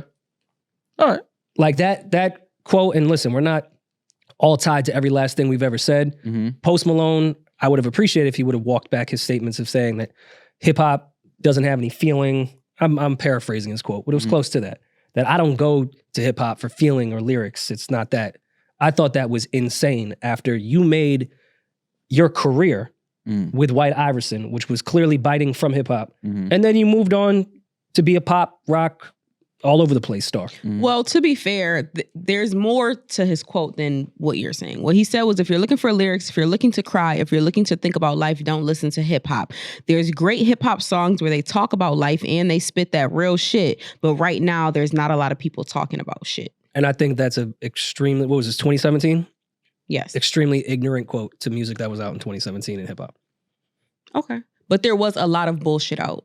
And there has always been bullshit out. There's always been bullshit out. But you guys have... We just hear the bullshit more because we have access to the bullshit more. Yeah. That's just technology has given us access to more bullshit. Before, you had to kind of like, you had to go find bullshit because you wasn't going to hear it. The bullshit is also pushed more too these days. That's for sure. But that's because the bullshit is pushed more these days because we can hear bullshit more these days. Yes. If we couldn't hear more bullshit, we wouldn't even know that it really existed. But it's just now, anybody can upload their music on the same platform that Beyonce can. You understand what I'm saying? So it's kind of like, you're going to get the bullshit eventually because I'm here listening to Beyonce, but then I just stumbled upon this fucking trash-ass record. It happens. But there was great music out in 2017 that had feeling, that had emotions, that was real. Like that's, that is about 2016 being one of the greatest years of all time in music. And I believe, even though I do make jokes on this podcast, you guys know I always say you should tread fucking lightly when you're a guest here on how you seriously talk about hip hop, especially when you're benefiting from it. Yeah. And Post Malone did. And we know where Post Malone was at that cusp in 2017 of becoming a superstar. Every word that you say needs to be calculated. So to come in and even start your sentence with, if you're looking for lyrics or looking to cry, don't go to hip hop, is insane to me. So I don't have a beef with Post Malone. You just didn't like that. I didn't like that, knowing how he came into the game. It was hip hop. feel But you. I mean, he's an incredible musician. Mhm. I saw that clip and I saw people saying he's going down the same path as Amy Winehouse. I hope he's okay. Yeah, I mean, I hope not. You never want people to No, of course fall not. victim He's to a their very talented artist. addictions and things like that. Very super talented, superstar. I love Post Malone. Think he's dope.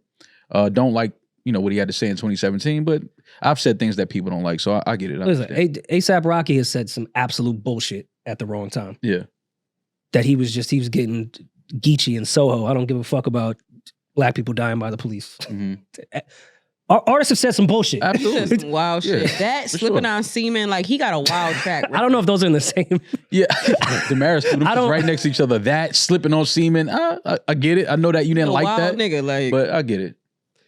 So yes, artists have said some bullshit, and I think it's unfair to tie every last person to every word that they've said. Yeah, Like, but I do. doesn't mean we forget about it, myself included. I've said some bullshit. Everybody And even does. if I didn't mean it and I apologize for it, doesn't mean everyone should forget I Yeah. said it. You said it. We've all said shit that is, look back, it's like, what the fuck was I talking about? And you want thin ice until we figure out if you Yeah, are what you sorry? Yeah. What are you? What are you, Post? We just need to know what you are. That's all. But yeah, I that's do all feel I like- saw with the Lupe shit. Everyone says he's a Kendrick hater, which they've said for years. He's had. I think he's wanted to dance with Lupe. I mean, well, Kendrick. Lupe has been wanting to dance with Kendrick for some years, and people are saying Kendrick is obviously hasn't responded. Has been ducking that collab. I think Lupe has gotten the Kendrick hater tag for a little too long. Yes, he did make a comment years ago about Kendrick isn't like the greatest with metaphors, but I felt like a lot of us said that. He's an incredible lyricist, Mm-hmm. an incredible musician, artist, everything. Makes great. But like albums. his rhyme schemes, he's not a punchline rapper. Like that's never been Kendrick's thing. Mhm. And people took that and ran with it with Lupe being a Kendrick hater. Then he went and did that interview with Hot 97 where he told Rosenberg like you're on Kendrick's nuts, which everyone said to Pete, Mhm. Pete included. Yeah, I'm a Kendrick dick rider. What do you want from me? Mhm. That's about it. In that same interview with Hot 97, Lupe said, I was jealous of Kendrick because he had the ecosystem of TDE and I didn't have that. He's around so many talented artists that care about creativity. He was in a circle of new breath and I was jealous of that. Mhm. I wish I had that. Anytime I got with a new artist, I said, you should find other rappers that are better than you and just sit in the studio with them the way they do it at TDE. People forget that part of the interview. Right. The same way we may have forgot the second part of that Post Malone quote. Mhm. People forget the second half of that Lupe interview. I don't think he's the Kendrick hater we make him out to be. I don't think he is either. I think obviously, if he has an issue with somebody, I don't think it's a personal thing. I just think he feels like, Lupe he's a hip hop head. He's a rapper. He's an MC. So if he feels like people are saying, oh, this dude is dope, and he's like, I don't think he's that dope. I don't think that he's wrong for saying that. It's nothing wrong with saying, I don't think this dude is as dope as y'all think he is. And also, back to the PhD thing, we're talking about Lupe Fiasco. I think Lupe's allowed to say who's trash and who's not. Absolutely. Lupe. Yeah. I'm not mad. Listen, I get it. I don't think it's a personal thing. I just think that he just expressed something from his mindset of what hip hop is and what the culture is and what MCing is. And, this is, again, it's Lupe and he's entitled to that. I think it might also be a personal thing mixed into. I'm sure. I think We all got our personal I'm shit. not. What he is saying has credence, but I do think that there might be a little spice sprinkled in. And I think once somebody, because you can say something about somebody, and once their fans pick it up and label you a hater, you can kind of like become a hater because you're bitter that people have labeled you a hater. If that That's makes what sense. you guys do to me. So now you're gonna stand on your square. So now you're gonna stand on your square even harder. Like, yeah, now it's fuck that nigga. Since y'all, you know what I'm saying? Like, I think there might be a little. Yeah, spice if y'all gonna mixed keep in. saying that, then all right. Yeah. I'll speak my mind even more then. Yeah. I hate Good Kid, Mad City. But this is all I know as far as the Lupe Kendrick thing.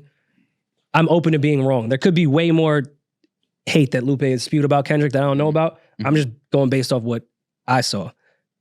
Demaris, I promise I'm not about to make this a Drake Kendrick thing. Oh God. Just quickly, the other thing I saw Lupe talk about this weekend was that maybe Drake should buy the 1/3 stake in Reasonable Doubt because Dame did put it up for sale and over the weekend posted again and said, hey, I'm here for the highest bidder. 1/3 of Reasonable Doubt right here. And Lupe commented, said, Drake should take that. And then everyone was like, he's not part of the culture. Why would you say that? This and that. I think we have the perfect broker between Drake, Biggs, and Jay. Do you think that? I think he's sitting to the left of me. Oh, yeah. You think I'm the? I think you can get that deal done and get your 10%. What do brokers get? Oh no, sometimes like 3 or 5%. No, I mean that get your 3%. Listen, man. What Dame needs to do is sell it back to Jay. Is stop trying to sell it. Period. Well, maybe he needs the money, Mom. He doesn't need the money. No, he's being forced to sell it by the courts. Oh yeah. He owes money in a lawsuit, and he did not have the liquid cash, so they're going after his assets. And they quoted what that asset was worth. Listen, based off of things that I know personally, that I know to be true, none of this blog shit and posts. This situation could have been resolved a very long time ago. We've talked about that, though. So because of whatever reasons on whoever's behalf, it isn't resolved. I'm just saying, as somebody that just knows, it's just like, just stop. Well, I don't know, but 1 + 1 can equal 2. If there wasn't a beef, Biggs and Jay would have just bought Dame's portion. Like, it doesn't take an insider to look at that and go, this would have been resolved. That's why I think Jay and Biggs have enough money to buy Dame out on that. But it's not even. So clearly it's a personal issue. We don't need insiders to see that at all. Yeah, but it's not even that. It's, I just think that it's just gotten too much ego and clearly emotion. You know what I mean? It's just, so when you start to see that, it's just like, now we're at an embarrassing point. Yeah. When you start to see posts about it, and that shit came up on my feed almost like an ad. And I was like, I was like, bro, we talking about one of the greatest pieces of hip hop music that we've ever had. And we're treating it like it's just like a pair of, like an old jersey that you found in the garage that you just putting on fucking eBay. Like, nobody wins. It's pride and ego. Yeah, it's just like, bro. But unnecessary pride and ego.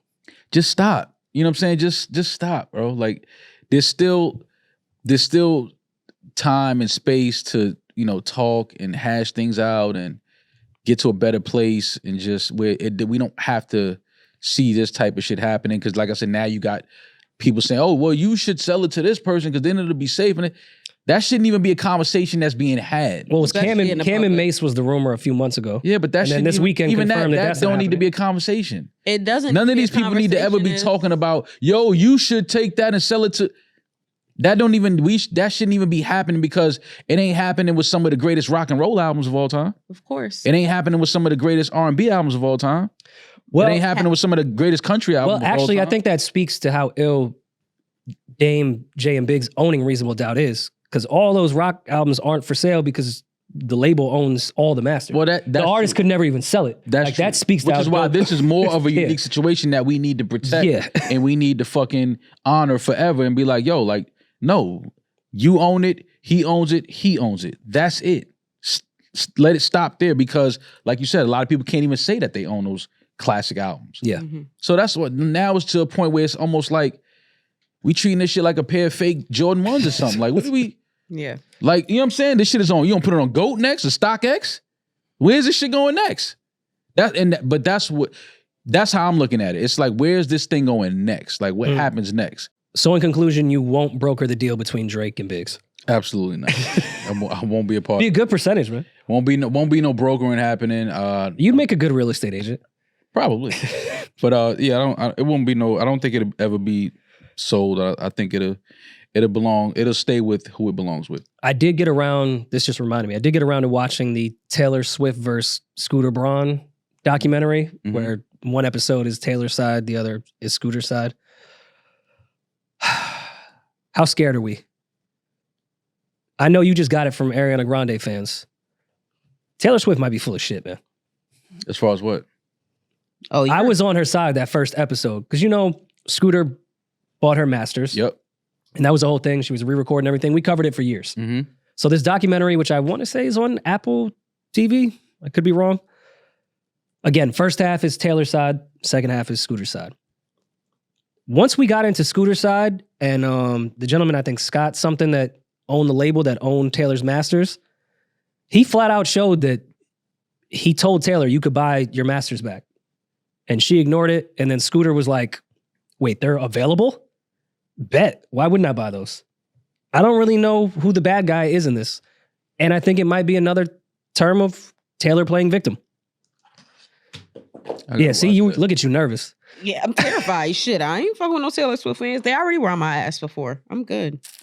Word, the Swifties got you? Yeah, I made a TikTok when Taylor beat out SZA for album of the year at the Grammys. I made a TikTok about it. So I mean, you got to take that. You got to take that L. Take that on the chin. Yeah, it's all good. I guess if it depends if you believe the owner of the label or Taylor, but it seemed when I saw both sides objectively, I have no dog in this race. I don't care about Scooter. I don't care about Scott. I don't care about Taylor. Once you say I don't care. Once you say believe the owner of a label or the artist, I'm usually gonna believe the artist. It's different when there's evidence on one side and no evidence on the other, and one side has played victim for a lot of shit that's came out that they were lying and playing victim. Okay, but it doesn't make sense for her to lie about that. Why wouldn't he want to sell the masters back to Taylor, who is a billionaire? Yeah, I mean, just logic didn't make sense to me in that whole thing. And listen, I'm not here to say that Scooter Braun is this upstanding, amazing citizen. I don't know enough about him to say yes or no. But if I have that much money and I'm Scooter Braun and I find out that Taylor Swift's masters are available and I am a high-power music manager, we're supposed to be mad at that guy for buying the masters? No, I don't think you'd be mad at Scooter for that. It's a fucked up ecosystem as is. Right. We can get mad at that, but someone's going to tell Scooter not to Scooter? Right. It doesn't make, that doesn't make, when you lay it down like that, that doesn't make sense. But he didn't go behind anyone's back, and the head of the label claims, which I don't see why. They had a great relationship, and on top of that, this was the whole kicker. This was a big kicker where I may side with the label for the first fucking time in my life. Taylor's dad owns 3% of the label. He made over $100 million off the sale to Scooter. He would have done, and it's not like there's some Joe Jackson, Michael Jackson relationship between Taylor and her father. Right. Like, they're fine. Yeah. That doesn't add up.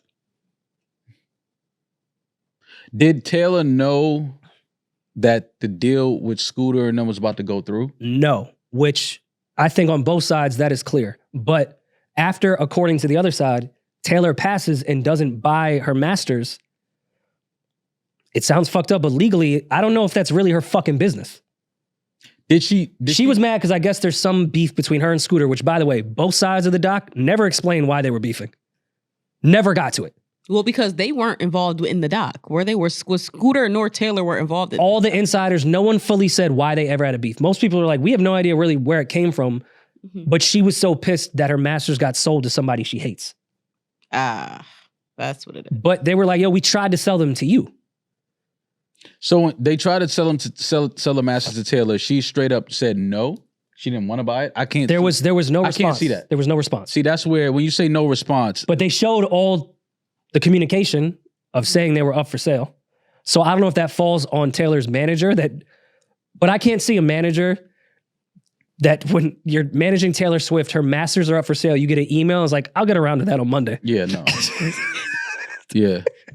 That's where I'm like, nah, her manager definitely told her masters were up for sale. I don't know, man. When it comes to shit like this, I'm just never ready to believe the label. I'm sorry. I'm with you. I'm just never ready. They just laid it out, and it just made, once they said her pops had like a 3% stake or some shit in the label when Taylor signed to them, because they were like a small JV when she moved to Nashville. They weren't crazy big at that time. Yeah. So her dad got a stake in the label. Dad moved the whole fucking family over to Nashville, got stake in the label, and stayed part of it. He is an owner. He has to be involved in these conversations. There's no fucking way he's not telling his daughter, yo, you can buy your masters back. Right. No way.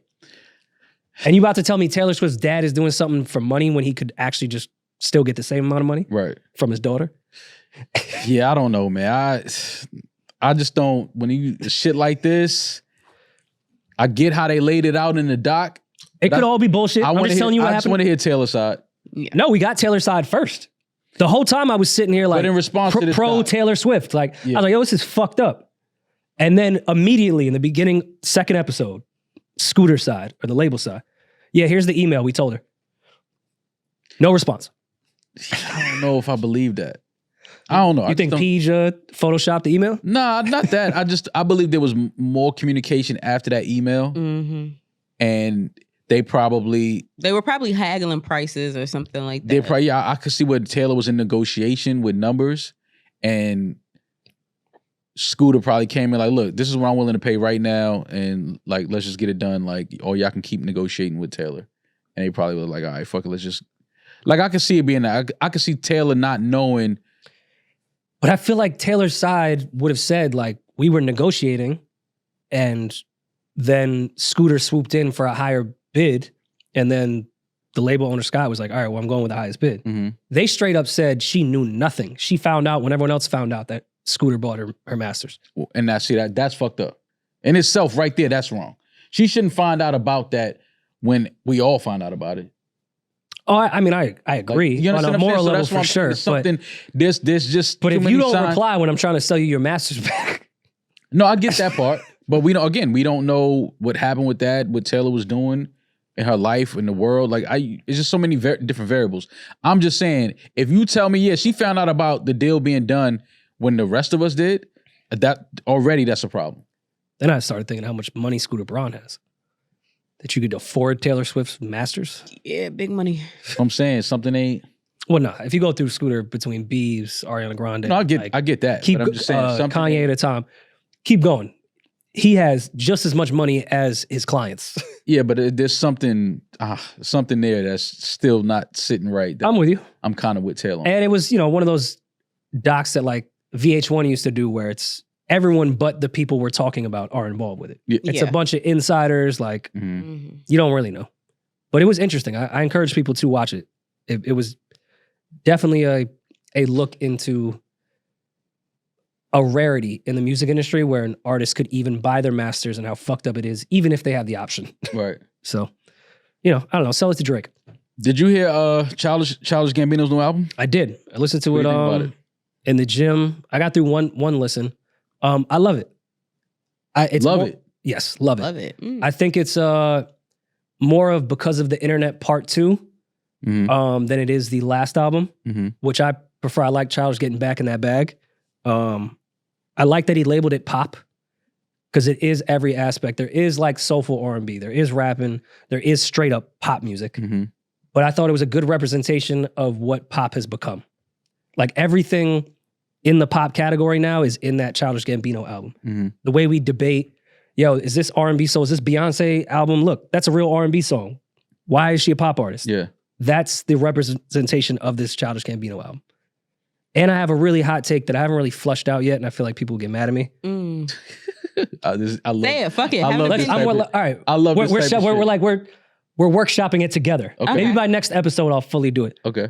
The way people love Tory Lanez and how he takes other people's styles and makes it his own, I think is the way I love Childish Gambino on this album and because of the internet.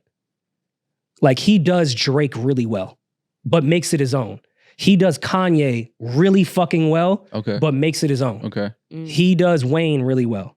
He does Frank Ocean really well. You hear those aspects, like the second record could have been on Kids See Ghost.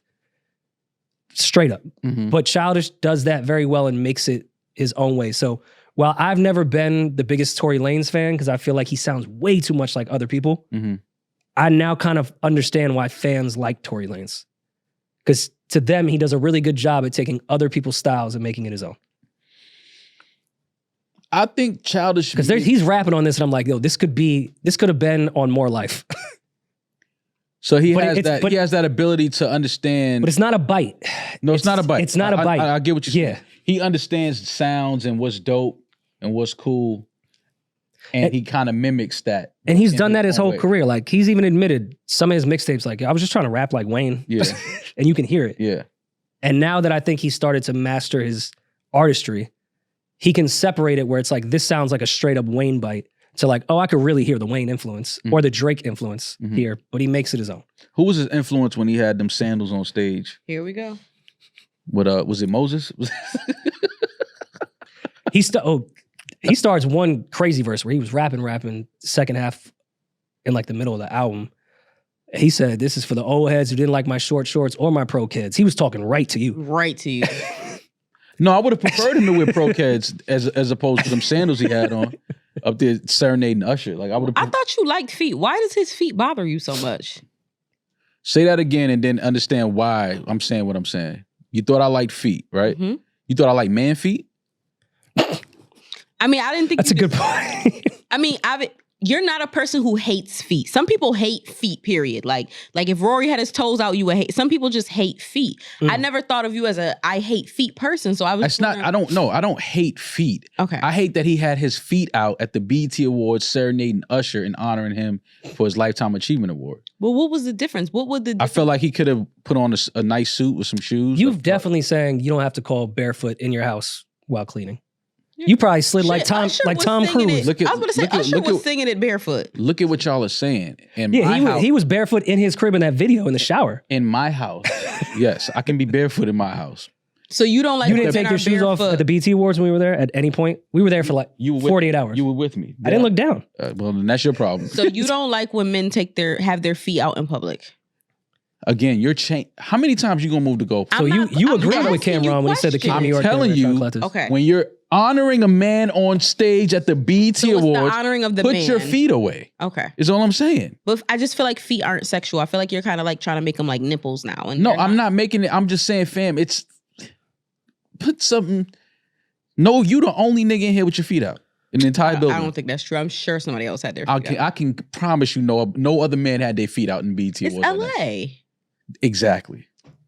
Gangbangers, murderers, niggas ain't killing each other with their feet out. Gangbangers and the murderers were not at the BET Awards. I'm sure a couple of them were. Oh, they were. Shit. They was everywhere. What? You think what? You don't think it was nobody at the BET Awards? No, with I'm an sure active It's called warrant? the crypto for a reason. Yeah, you don't think it was nobody at the BET Awards with an active warrant? I'm sure They just locked Killer Mike up. I think Usher had one. They just locked Killer Mike up. Was it last year? Yeah, for a parking ticket. Yeah, like, are you kidding me?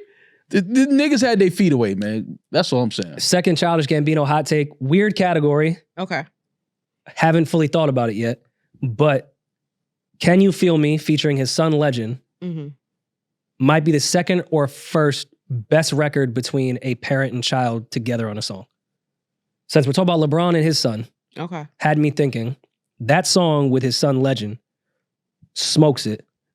Janae and her daughter are great, but she's just like kind of on the ad-libs in that one. Blue Ivy is on the Lion King soundtrack, right? Yeah. But how much? She starts Brown Skin Girl. Like she's singing the hook. Okay, yeah. She has a Grammy for it. And she has a crazy freestyle on 444 bonus track. Yeah. Okay, top 5 parent song. Childish and his son. Can You Feel It is crazy. Okay. His son, like, I had to Google who Legend was. And then I saw that Legend was his son. I was like, who is this singing? This kid is nice. But I thought that was beautiful. That's dope. Like, I feel like LeBron and his son should walk out to that record. Would you do that to Amara? Yeah, but Legend just set the bar. That's a bar? How do you follow that? Amara, get to work. Got to get in the studio now. Turn Miss Rachel off. No, that's how she's learning pitch. Does she teach pitch? Miss Rachel teaches music? Sort of. That's dope. She's I don't know the name of it, but like a speech coach. Like her child had trouble speaking. That's how speech therapist. That's why she researched all this, and that's how she got into this game. It's fire. Yeah, that's why all our kids like lock in immediately, because she's mastered like whatever the tone and pitch is for kids to love, and that's how she got her kids speaking. No, that's even though I think she's a CIA agent, like she's an amazing some person. People online talking about they think she's a pedophile too. I swear to God. They think anybody who works with kids is a pedophile, but history will show you. That'd be the ones that don't, that really be the pedophiles. Yeah. I mean, outside of the Boy Scouts. Shout out to Blast. His home was burglarized over the... Crazy to say shout out and then that. No, but I'm going to tell you why I tied it together. Okay. So he had posted that his home was burglarized. His family was there. His kids were there. Unfortunately, while the people broke into the house. And he had posted about it. And then, like, right after I saw that post, I was like, damn, I was going to hit him up and be like, yo, listen, because, I couldn't just imagine he's out of town. But obviously he has ring cameras and could see people breaking into his house knowing his kids in there. Just blasting somebody I fuck with. So I was started to reach out and be like, yo, like, hope everything's good with you and your fam. And then like 20 minutes later, I see that he posts about the I'll always come find you. Mm. And I thought that was in response to the burglary, like, I'm gonna come find you niggas. Like, yo. So I was like, wait, is this a rollout? I didn't know what was going on. So I kind of paused for a minute, but then come to find out that no, this was already something that was gonna drop. But I thought he got crazy ill on us. But is his family safe? His family is safe. Okay, great. His family is fine. But I thought that he was tying that into the home burglar. Which is so crazy that our brains can even go that way. Yeah. And thank God his family is safe. And I could only imagine the anxiety and fear you would have not being home and just watching that. Yeah, my prayers are with just, even though his family's safe, is with him just dealing with that. Yeah, that would be a helpless feeling that I don't even want to imagine. Yeah, that's definitely has to be one of the worst feelings as a father, to know that your family is home, you're not there, and you're watching people break into your house. Prayers to Armani too. Armani's house got burglarized last week. Prayers Armani. He wasn't there. No, nobody was there. In Philly or LA? In LA. LA. Mm-hmm. Did he just move into that when we was out in LA? Like just yeah, man. Yo, LA is nasty out there. Saw them floor to ceiling windows. That shit is crazy. Then you live in, it's easy to jump these gates, and you got a backyard and patio door, whatever. It's ways, it's entry points if you're trying to get into these houses. So that shit is crazy. Listen, man, I always say all we got to do is see one of them get killed. You kill one of them burglars and put it on social media. That would be one of the murders I wouldn't mind being on social media. Oh yeah, just kill one of them. You break into somebody's house and their family is there. I love those type of videos. You see them niggas running out of there, gunfire coming behind them. Oh, I love those type of videos. Yeah, kill one of them. Listen, stop running into these houses. Because first of all, being in the B&E game is crazy because you don't know what's on the other side of that door. At all. If you take their shit, cool. That shit can be replaced. Still trauma to the victim, but once you start harming people for that shit, like, what are we doing? Just glad that Armani is safe. Material things we can always get back. And prayers to Blast and his family. Glad that they're safe. I always come find you, Blast. I don't know if Blast has missed yet. He hasn't. He's one of those artists that he just finds a way. He has his pocket. He stays in it. He always but he has a sound, but his sound is not too repetitive. No, you it's understand not. what I'm saying? No, I know. Like, I know Blast when you hear Blast, but it's not like, it doesn't sound like the shit he just dropped. Yeah. I hate to use Mustard as an example with certain artists, but it's not like all of Blast shit is on a Mustard type of sound. Right. Like, he sounds the same on everything, but it's different sonic. It's every him. time, yeah. It's him, but it's Which, not. is a good thing for artists when you know the moment they get on a song. Exactly. That's what everyone looks for when you want to be an artist. Black Odyssey, 1-800 Fantasy came out. Shout out to Black Odyssey. Great project. I'm featured in the videos, so you already know. Classic. Already. Number 1 on the countdown. Should have went triple. Yeah. Number 1 on the countdown. It is. Bow Wow new joint of the day. Bow Wow just announced me. What'd you guys think of Cardi's verse on That Money with Rob 49? Listen, man, I always said I just want music from Cardi. I want an album. I want music. Well, she been yelling at y'all that the album is coming. I'm waiting. I thought she was yelling it wasn't coming. I'm waiting. She said it'll be here before the end of the year. But this record is it's gonna do it. It's gonna do what they want it to do. You think so? Yeah, I don't know if it will. And that's not a knock to Cardi or Rob the 49. I don't know if it will. I know how Rob's songs go off. Mm-hmm. I have, like, my little sisters are huge Rob the 49 fans. He's big. He's big. Kids really like him. Him, Skilla Baby, all of them. I don't know. This is probably the first time I feel like I want to know who wrote this Cardi verse. Why? Because they were sucking dick from scratch? I feel like Cardi who wrote that. I'm sucking dick from scratch? Because if you point to a dude in the room, I'm gonna have some questions for him. All right, here's how your brain went to that. Here's how I think Cardi and whoever she's writing with write. Like, the same way she said, I like those Balenciagas, the ones that look like socks. I think she actually said that. Yeah. And then whoever she was writing with formed it into a bar. I think Cardi does say all the things that she says in her raps. So she has like somebody is just structuring the verse for her. So she has I like 100% think Cardi came in the studio and was like, yo, I thought of this, yo, I'd be sucking dick from scratch. I think she thought of Cardi walked in and was like, yo, I thought of this. Yes. I'll be sucking dick from scratch. Yes. I think all when those. It's soft when it's gummy. So Cardi has a stenographer walking around with her. Basically. Yeah. I really think that's how she writes. Because she has so much of her personality in her that's undeniable in her verses. Outside of how she delivers them, I don't think she's fully writing her raps, but I think all the bars and lines and tricks and everything that we love from Cardi, she's coming up with those. Someone else is just structuring it and telling her how to rap it. All right, I just hope that wasn't a party bar that he came up with. That's all I'm saying. Because I'm mad. We gonna have to have a. All right, so what do you say about Big when the Lil' Kim references? Oh no, we always talked about that. Like that was insanity. Like I'm mad. We lost Big before I could have that question. Like, yo, Big, let me. Yo, Big, let me ask. Was it Clue that leaked that? Didn't he try to kill Clue in like a barbershop? Because he leaked that shit. It probably. That sounds about right. It was like Clue or Who Kid or somebody. I don't know, man. Probably.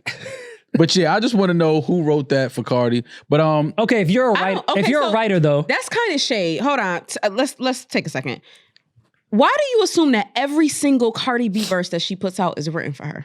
I'm not saying that every single verse is. So written. Then why are you automatically assuming I want to know that who wrote this for her? I hope I started by saying I hope she wrote that because I can't see a guy coming up with that. That's what I'm alluding to. Well, I'm saying I'm hoping those is her bars. Mm-hmm. Because I can't see a guy in the room be like, nah, you should say you suck dick from scratch. And because it's like, that's what you over here Or I ride dick on my feet. I be hopping like a bunny. You understand what I'm saying? Now, I just hope. Cardi's always had taglines, even when she was just Instagram famous. Before Love and Hip Hop, like, bars now, the way we say, oh, it's just mostly IG captions. Yeah. I think she comes up with hilarious IG captions and then someone makes it a verse. Okay. Put that money on me like that nigga you want. I think she's heavily involved in her verses. No, definitely. I just don't think she's the one counting the bars. Yeah, no, she's involved for sure. I'm just saying, I just hope that was like one of her specials where she just came in and said that nigga was like, okay, I could definitely turn that into something that they keep going back to. Because I can't see no dude just popping up in Cardi ear like, yo, say this. All right. But if you're a writer, you can't see some of the greatest writers being able to write from a woman's perspective and it not be gay. Yeah, no. Like even with movies, like if you're writing for a woman character, like you can get in the brain of a woman. Yeah, but I just think that when you write, like if you I've done it before. It's like, yo, Ma, say this right here, and you be like, yo, suck dick from scratch. I'm gonna look at you like, that's what you over here thinking about? I'm not saying Cardi is a character because I think she would take that as offense. I don't mean it that way, but she is a big personality. Like we understand 100%. The personality that is Cardi B. 100%. I think a great writer can notice that and get in the brain of that personality. Think like Cardi. Yeah. I get it. I could write a verse from Rory's perspective. I feel like when you can do that's easy. What is it? What's the verse? I've never been loved. I'm a ginger redhead. I'm treated like a wet food stamp. Like I could write. They still take wet food stamps. Yeah, I could write for Rory. Wet food stamps are always taken. Yo. And it's a card now, Mo? It is a card. Gangster. Like you pull your card out. Like I know what that is. That ain't Visa. Don't do that. Don't try to hand it to that lady fast like that. Oh, when I be using my friend's food stamp card, I swipe with I'm no shame. Man, listen. Big Sean, yes. New single. Yeah, Big Sean, yes. I like it, but Big Sean's an album artist to me. I'm looking forward to the album. Cool record. Yes. I'm here for the album. Like it? It's all right. It's cool. It's cool, but I'm not like, a big, I didn't really, I listened to it maybe twice and probably won't listen to it again. But I'm waiting for Big Sean's album though. Like I'm definitely looking. So you're running to that at 12 o'clock. His album? Nah, I don't know about 12. I will. No, if I'm up. Okay. If I fall asleep before 12, I ain't gonna be mad. Is what I'm saying. Do you prefer his albums by himself or his albums with Janae more? He only has one. Well, but he has outside of the album, he has songs with her. Do you prefer? No, I mean their album together was dope. If you go back and listen to that album now, like they really got some shit on there. No, 2088 is. Yeah, they got some. I'm talking about like is a in the era classic. Yeah, that's a new tier that I think we should implement. Mm-hmm. It's a timely classic for that time. When that shit, all that's Eminem's albums. All of whose albums? Sure, I'm not mad at that. We usually say it has to be timeless to be a classic. I think you can have timely classics for that era, that was a classic. It may not stand the test of time. Who are y'all talking about? Well, I was saying 2088 for that time, Yes, to me, is a classic. And who did you? And I said, oh, so all of Eminem's albums, it was a joke. But I agree with her. said that before on You this think podcast. all of Eminem's albums? Not all of them, but I can see people not thinking Marshall Mathers LP aged well. But to me, it's for that time. That's a classic fucking album. What you're saying, yeah. But at the time it came out, we had to unanimously feel like, yo, this album is crazy. Yeah, like the way people now still wear Pink Floyd Dark Side of the Moon t-shirts. Like that's forever, no matter what is said. I don't know if that's going to be the case for Marshall Mathers LP. Right. Okay, I get what you're saying. In 2000, to tell me that that's not an instant classic album, yeah, no, you would just be there for that time. I get it. Okay, I understand what you're saying. So 2088 to me, yeah, sure. 2088 is crazy. I listened to that the other day after that Deshaun shit came out. I just was like, let me listen to that shit sounds amazing. But that's an unfair question, Demaris, because if you look at like Finally Famous, Detroit, the mixtape, like Sean has so much. He has so much music. Like to compare it to that one project, I don't know if that's fair. Dark Side Paradise. I'm going to take Sean solo. Yeah, I don't think that's... I wasn't trying to compare projects. I was trying to compare whether you like the sound when he's on songs with her compared to if you like. But then I also like Janae solo. They're great when they come together. But, you know, they're better. Sean should have been on like one or two of them songs on like Sailing Souls. That's too early. Did they even know each other? No, but I'm just saying, like, listening to that, if you listen to that now, it's like one or two where I'm just like, yo, imagine if Sean had this verse. Yeah. Because to me, that's a classic. Yeah. Sailing Souls is a classic. To me, they're the epitome of spinning the block and it working out perfectly. Yeah. Like sometimes let your soulmate get married and put out two classics about her ex-husband. Then it's your time, Slime. Then you go in and come off the bench and... Because I mean, they were dating and then they broke up and then she went on and got married. It didn't work out. And now they're happily married with children. Like wait, they dated and then she got married? Yeah, they 100%. Yeah? Really? Oh, I didn't know that. I never knew she was married. Yeah, she was married to that producer. He's an amazing producer. I can't believe I'm blanking on his name. Got you. That's what started the whole Cudi and Big Sean beef. Dr. Genius. Which I always found, I mean, Dr. Genius did a lot of Cudi stuff early, like that's one of his main producers. Yeah.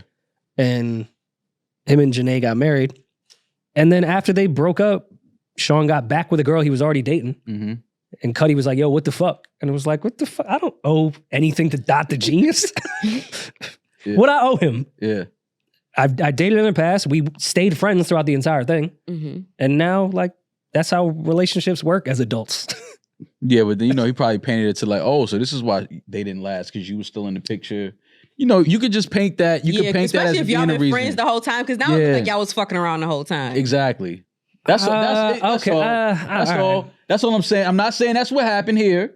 I'm just saying if she's married. Then on top of that, Corrupt is threatening me on an interlude on your album. Yeah, I might feel away. Yeah, it's just, you know. Was that to him? Of course it was. You don't know that, Rory. You don't know that. Who was it to then? It could have been. She was divorced, put out a whole album of being divorced. Who do you think Corrupt was talking about? Sean? But the song is called You Should Have Called Me. The song is basically like you fuck somebody and they ain't reach out to you and now you mad. So now you sicking your brothers on them. Like it is. I think it was just a song to show that like she got the Crips behind her. Corrupt wanted his address. The most corrupt part about that whole voicemail was it's your big brother Corrupt. We knew. Yeah. As soon as we heard your voice, we knew exactly who you were. I love Corrupt. I love that song too. It's a great song. And every girl who has male friends has felt that way before. Janae does not have a miss in her discography. No. I don't think so. No. There's not even like a album. No. Yeah, she's one of those. Well, do we have to get, I guess we have to get to it. We've been avoiding it for so long. Biggest news in America. Y'all corny, man. Y'all corny. Why are we corny? Y'all corny. We've been avoiding it for so long. I'm waving the white flag. Because if this was the other way, we would have led with that. If it was the other way, we would have led with it. Well, we're a music all right, we can take this segment and put it at the top. We're a music podcast. No, we're not. No, we're not. Okay, we can leave this part in and say we're moving it to the top. Nah, we ain't moving it nowhere. That's how I'm saying it on business. That's how I'm 10 toes for Kamala. Listen, man, y'all Kamala. All I'm saying is... What'd I say? Y'all whack for, you know... Now do we have to talk? Now do we have to talk about it? Well, Rory said that. I ain't say that. Don't call me whack. Y'all corny, man. I ain't corny. See, you keep saying y'all. Anyway, Joe Biden has dropped out of the race for the next presidential term. Mm-hmm. Something that I think, something that I've always knew was going to happen. Something that I always was sitting here laughing at y'all about because I was like, bro, yeah, I understand policies and this, that. And I was just always saying, do y'all think he's a better fit for president than the Orange Man? Yeah, he is. No, he's not. We can just be honest. He's not. The man don't know where he at, what day it is. And we understand age and we want to give grace to our elders, but that's all I was. I'm sorry. That's ageism. That's all I was trying to allude to. Give Was like, grace yo, to our elders. yeah, like, come on, man. Like, he president? No, he should be somewhere just enjoy life, relax. He don't need to be stressed out with politics and the issues of the world and traveling. No. Okay, so now, since that seemed to be your issue with Biden, now that was your only reason for backing Trump, was that you felt like No. Don't put words in my mouth. That wasn't my only reason. Oh, okay. I'm just saying that was a major reason. Well, that was the major reason. On, so the major reason is gone now. We now have Kamala Harris. That's supposed to be that he endorsed. So what is it now? Are you still going for Trump against Kamala? Do I think that Trump will win? Is what you're asking me? No, I'm not voting. I've never voted for Trump. I'm not voting for Trump. Like, y'all know that. That's always been the case. Mm-hmm. But do I feel like she will win? Is what you're asking me? No, I'm not asking you that. I mean, do you feel like she will win? I'm sorry. No. Do you feel like she? Okay. I don't think she's going to win. And I think this is the Democratic Party's fault for waiting this long for the inevitable of just telling Joe Biden to step down. They should have done this a very long time ago where they would have had more time to get somebody in there that the Democratic Party can get behind and push. Now you're talking about November 5th is the election. This is July, the end of July. I said this in the group chat and then you got mad at me. No, because everything you just said. No, I don't think you said that in the group chat. But whatever. Her best bet is tomorrow. I don't know why she didn't do this today. Publicly speech Trump, let's debate on Friday. She don't want that. She don't want that. It takes a Trump, long let's time debate to get ready right away. for She don't want debate, that. Rory. She don't want to Long debate Trump. time. She I don't know, want to. but She don't politics wanna, is all about perception. She don't if you want to just start debate. saying, yo, let's debate tomorrow, the regular people don't know how long it takes to put that shit together. But if you start harassing somebody, yo, let's debate. Listen, The same way Trump did the perception of let's go take that test together. We don't know how much that would take for the two of them to go to the doctor together to take that cognitive test. Mm-hmm.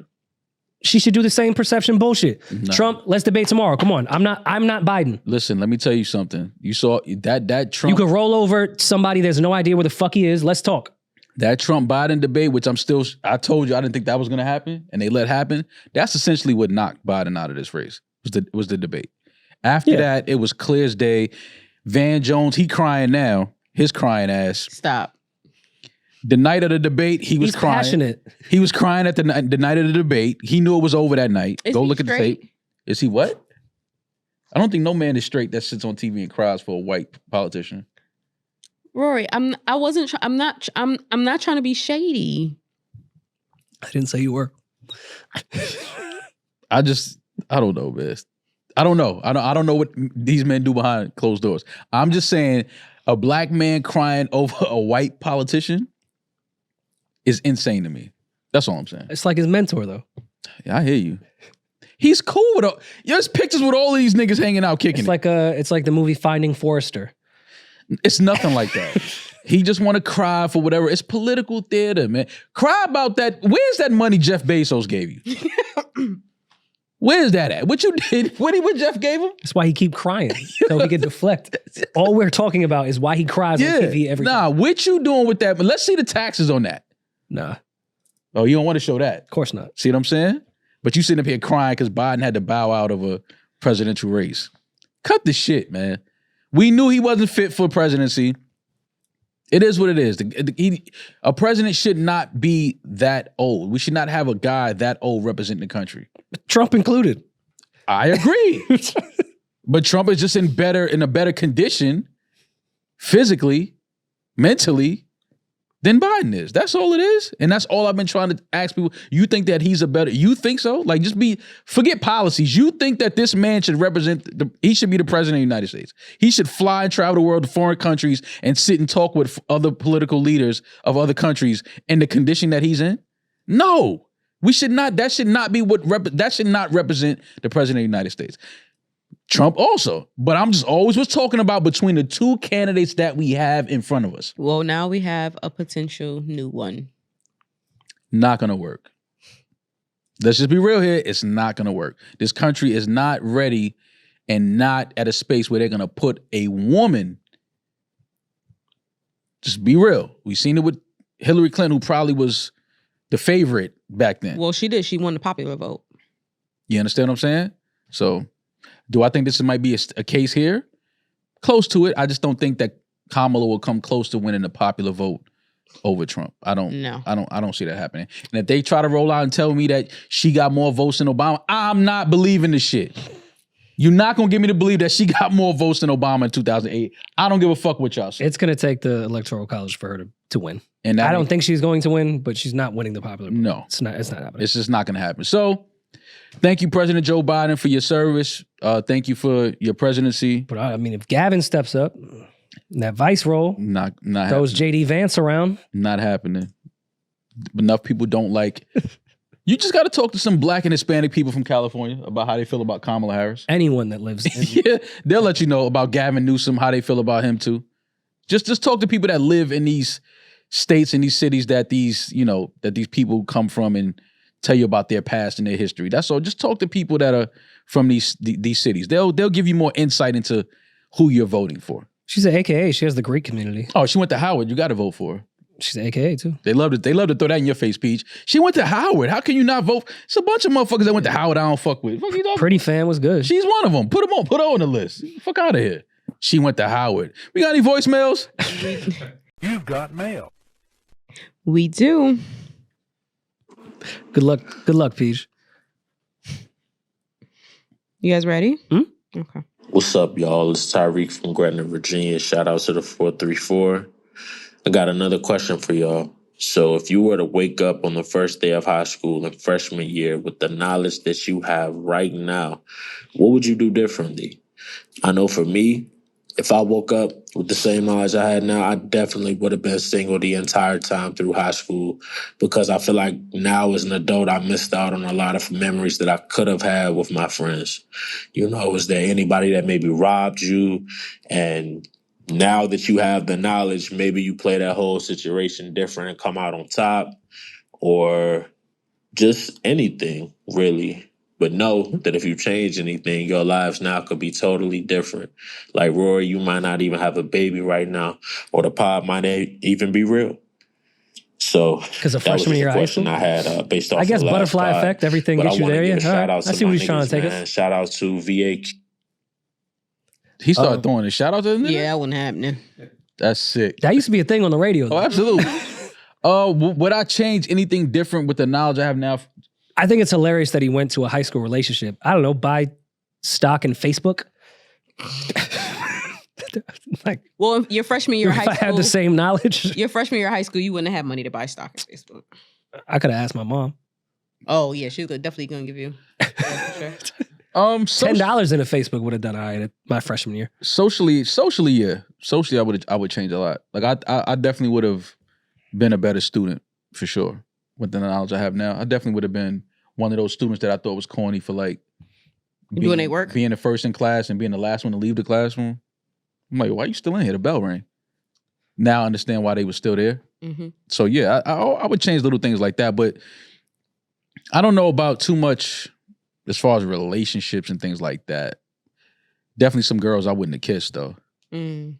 Yeah, I see them now, like what they turned out to be. It's like You could be a better kisser for it now, though. Yeah, you got to go through that moment and have those periods of kissing women you shouldn't have kissed. Yeah, I get it. Like, I mean, I guess I have, but nothing major, no major change. Yeah, I don't know if there'd be crazy changes because, I mean, kind of to what he's saying, like, there wouldn't be the podcast now or baby. I see what he's saying with decisions that you make that eventually It affects get there. the future, yeah. Mm-hmm. I don't know, maybe taking more advantage of my high school and the opportunities that were there. Like, it wasn't a bad high school, so there was opportunities there that I could have done outside of just playing sports. Yeah. Like, there was stuff, even with music, whether it be music, writing, there was programs after school that I could have taken advantage of. I'm probably the same for me since I went to performing arts high school. It was just like the idea of me having to go to this camp in Boston for the summer to study more classical music, That would have been cool. and then only have like 2 weeks of summer to myself. As a 14, 15-year-old kid, I was like, hell no, I'm not. Yeah. More school? Mhm. But now, looking back, it's like, damn, the opportunities, the people you meet and connect with, you know, at these programs in these different cities, you know, obviously my life would have been on a different course, so I don't regret where I am today, but I definitely probably would have took those opportunities to just have those experiences. Mhm.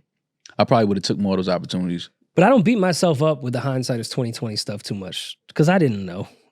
Like, yeah, I can say that now of where my career is and where those type of skills, developing them as a teenager would have been great. But I don't know, I was a teenager. Like, Yeah. I was figuring shit out and navigating the best way I knew how, which got me here. Yeah. So I like the question, but I don't like to think that way. Yeah, no, I mean, especially when I have regrets on decisions I've made, but not regrets in the path that I took to get to where. absolutely. Like, I mean, we've been fortunate enough to land in a spot in our lives where things are great, things are good. But you know, aside from minor little small things, I don't think there's much that I would go back and change. Because I wouldn't be in such a rush to be an adult. I'll tell you that.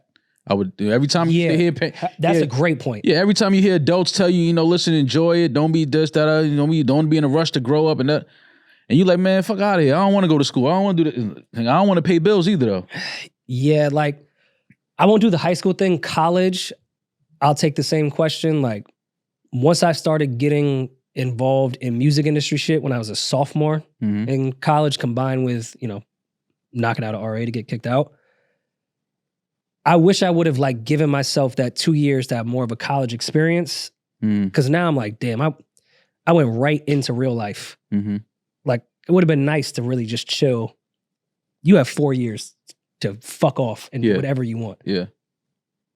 Def Jam wasn't going nowhere. Right. Still there. Yeah. It's there right Still now. there. Yeah. But you look at it, you know, what's in front of your face. Like, damn, I got this opportunity now. Fuck what's behind me. And that may have been the right decision.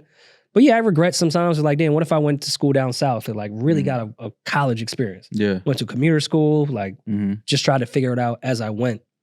Maybe I would have chilled and like got to know more people around a college campus than a fucking office. Yeah. Yes. Again, small things that I would have taken advantage of. But having the knowledge I have now in the 9th grade, that would have been rough. Hindsight, those chicks that you think are bad and you're crushing on are gonna turn out to be fucking fentanyl heads. Yeah. Damn. They're gonna look bad. Don't chase her. Don't spend your time chasing her and not focusing on school because she ain't gonna be what you think she is. That 50 quote, damn homie, you was the man in high school. What happened to you? It's real. That's more about women than it could be said about Nah, don't do that, man. I know a lot of the prettiest dudes. chicks. Oh yeah. It happens. Turn out to be. It happens, but some of the coolest dudes too. Oh, for sure. Yeah. These niggas are sleeping in the by the ATM by the bank now. I feel like that happens to the dudes more than it happens to the women. Yeah, women ain't gonna let themselves. I know a lot of them fuck their way to the bottom. No, what happens? You know what happens? You know what happens with women? No, you can't fuck your way to the top. You can only fuck your way to the bottom. Speaking from my experience and women that I've went to school with and know what some of them are now, they definitely ruined their lives by the decisions in the men that they either had babies with, you know, started a family with, started a life with. The guys would fuck their life up. Yeah. Not saying that, you know, that's the sole reason, but looking at it, it's like, oh, you got with him when you was 18, y'all was together through your whole college and had a baby, and he was in the streets, got locked up, had to do a bid, left you out here single parent, trying to figure it out, you know, like, oh, this is where you went wrong. Like, you was attached to yourself to a fucking piece of shit dude for the rest of your life by having a baby with him. But outside of that, not too many women that I went to school with are like doing bad in life because of, you know, they're strung out on drugs, or it's a lot of dudes that, like, I don't know too many women that I went to school with that are like strung out on drugs in the streets, but a lot of dudes I went to high school with are definitely. You wasn't outside. Strung out on drugs. Some of them are women now. Oh, you mentioned that a lot. Yeah, no. Some dudes I went to high school with are women now. They Like, bad? That's where your transphobia comes from because it's so close to home. What you say? I said, are they bad? Like, objectively, are they bad? I can't be objective to that. I went to, that nigga was in my homeroom. Like, whatever he is now, I don't know him as this. I know him as, being in the homeroom. But life is funny, man. Life is weird. Life is beautiful. Life is strange, but it's life. Yeah. So yeah, no, I wouldn't change nothing. I'm happy with where things landed. I regret not taking advantage of certain opportunities, but I wouldn't change much. Just take that time. Except for that nigga that stole my shit. I knew he stole. I should have cracked his head back then. You should have. It's never too late. No, it's too late for that. It's way too late for that shit. Never too late, Rory. He don't remember he stole that shit for real. Yeah, it's too late for that. But I should have cracked him for that. I would have learned how to code. Oh, for sure. For sure. I would have been way more I don't even think that was an option. I mean, in my free time, MySpace was the closest thing that I learned how to code. Mm-hmm. And that was just to try to make my profile dope. Yeah, you want your shit to look hard. Yeah. I would have learned how to code more. That's something, there's two things Amara's going to be pissed at me if she's not passionate about them, no matter what she's staying in it. She's learning piano because all music now, whether you want to do drums, anything else is based off a fucking synth. Like you can do everything with a keyboard. Mm-hmm. I'm saying a piano keyboard. Mm-hmm. And coding. You have to learn the basics of both of those. I'm not saying you got to go be a fucking expert in either. Mm-hmm. That's going to be your one-on-one shit and taxes. Those three things you are learning I'm mad at that. as a teenager, no matter the fuck what. I think that's a good and a fight, I guess. That's a good conversation. Maul, what do you think you're gonna push your kid to be in? Golf. Tennis. Okay. We already looked into signing Amara up for tennis. We're looking like 5 years, but Yeah. that was our number one thing to start with. I just told my sister the other day to push my nephew into golf. Like, he likes it, like top golf and things like that. Mm-hmm. So I'm like, yo, just take him. They have a golf course by her house where they give classes for kids. I was like, just take him, put him in and see if he gravitates towards it. If not, it's all good. Oh, I'm going to send you this golf thing for kids. That's fire. Yeah. That I already purchased. I probably need that for even myself. Though Amara... Yeah, I'm gonna take it, give it to my nephew, but I'm gonna also use it myself. Yeah, purchase this golf shit for Amara. She won't be able to use it for another few years. Yeah. I'm gonna use it. Yeah. But it's you for can put kids. it on your rooftop. That would probably be a good place. Well, it's for the living room. Oh, okay. And it's like an easy setup with like a little screen and they can just hit the ball and it shows where it goes. It's cool. I am going to do the health field. COVID really, during COVID, I hated myself for not going into the health field, but even if I had... You heard how much money those traveling nurses was making? Yeah. Man, them bitches, they made out like bandits in the traveling fucking nurses pandemic. was making so much money that they was actually physically fighting nurses in the city that... Because like say you live in New York and you're a nurse in New York. During COVID, they was bringing in women from wherever else, and those women were making more money than the nurses that were in the city. And they put them up in the 60 hotel in Soho. Yeah. Yep. The nurses were actually fighting, like physically got into fights because it's like, yo, y'all bringing in all these travelers, they probably working less hours and making more money than us. So it's like when you start, that whole time was crazy. But I learned a lot about nurses and how that thing works during COVID. And that should have been a reality show. Yeah, oh, for sure. The Real Nurses of New York or whatever. That would have went fucking crazy. Because one of my homegirls got flown in from Houston, stayed at the 60 in Soho, and was getting paid crazy. And the whole time, she was like, yo, pull up. Like, let's chill. I was like, I don't know, COVID's crazy. She was like, you're fine. Don't do that. See? Don't do that. Don't do that. She laughed at me. But don't do that because this was at the height of COVID. Because I start saying some shit and y'all gonna be mad. So just don't do that. Is all I'm saying. Like, you're fine. Don't do that. That's all I'm saying. But yeah, definitely the health field because there's just certain things that don't change and the human body does not. You will always need people in the health field. I think coding will be good. I think I don't want to say it's getting oversaturated, but it's whatever coding will be when Amara, because of course with AI, everything is going to change. But the overall theme of what coding, I watched Peach teach himself how to do fucking everything. Yeah. So and Peach is my hero. Business. I want my kid to take business classes. For sure. Like, I want to lean heavy into business. Like, Peach to me is like what Jadakiss was talking about. The guy that was better than Jordan but he went up north. Like, imagine if He was a Peach chef would have up had the north? same opportunities that like all these Photoshop people had. Like, Peach taught himself on the yard The yard being Duce Palooza tour bus is hilarious. and was better than everyone. Did you see the WNBA Team USA game? Of course I did. I didn't just watch the highlights. You make it I jokes? fully support women. No, listen. No. That game was one. That game might be better than the All-Star game. The men's All-Star game. Doesn't shock me when you say that. Peace, The highlights I watched were crazy.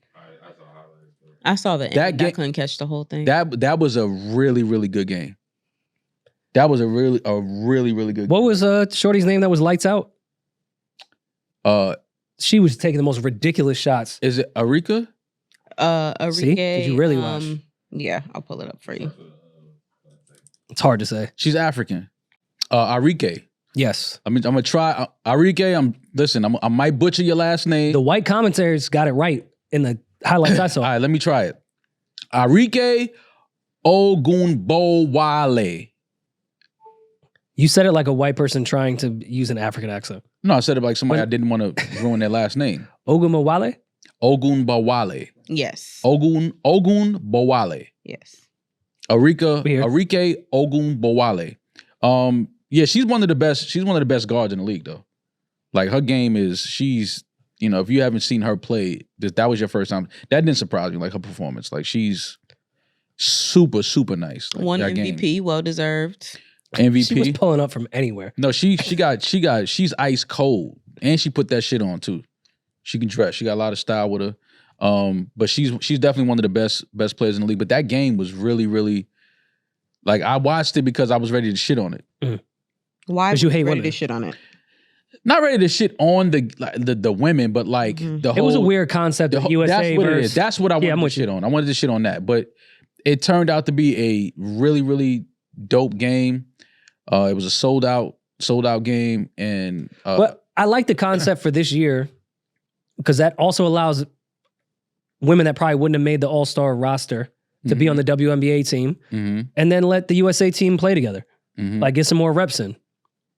Because it is an Olympic year. yeah. So, like, let them play as a team, and then that gives players like, I don't know, would Caitlin Clark, Angel Reese even make it if it was Right. the full just East versus West? Yeah, well, they would get voted in for sure. Out of popularity. Yeah, absolutely. But I think some women that wouldn't have been in the All-Star game played. No, I enjoyed it. It worked. It was exciting. It was fun to watch.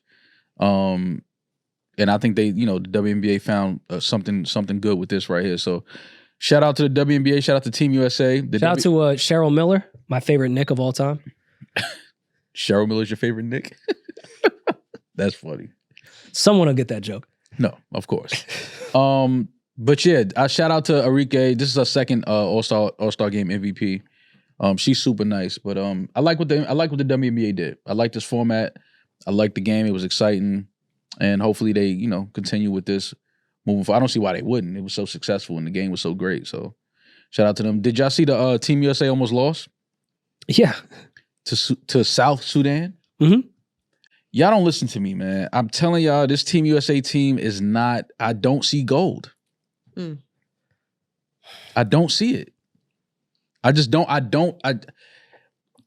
obviously the roster is talented, but there's some gaps. There's some chinks in the armor. It's that plus timing where international basketball is at its highest it's ever been. But it's not. And most competitive that it's ever been at. I agree with like you, when the Rory. dream team existed, of course that's the dream team, don't get me wrong, but international basketball was not But it's not what that, it is today. But it's not Not that, when the top 5 best players are not from America. it's not that, it's not, yes, the world has gotten better in Yes. basketball. You're right. Significantly. You're right. But the NBA, the style of play in the NBA has also just turned into let's just shoot threes. Whereas in the 90s, it was more Let's elbow people in the face. more physical, attack the basket. It was that style of play. So now if you talking about all we gotta do is just be able to shoot and we might beat y'all, of course the rest of the world is gonna seem like they're on the same level or gotten better. Because it's like, oh, we just out here shooting threes. That's all we doing. Change to a 3-2 defense.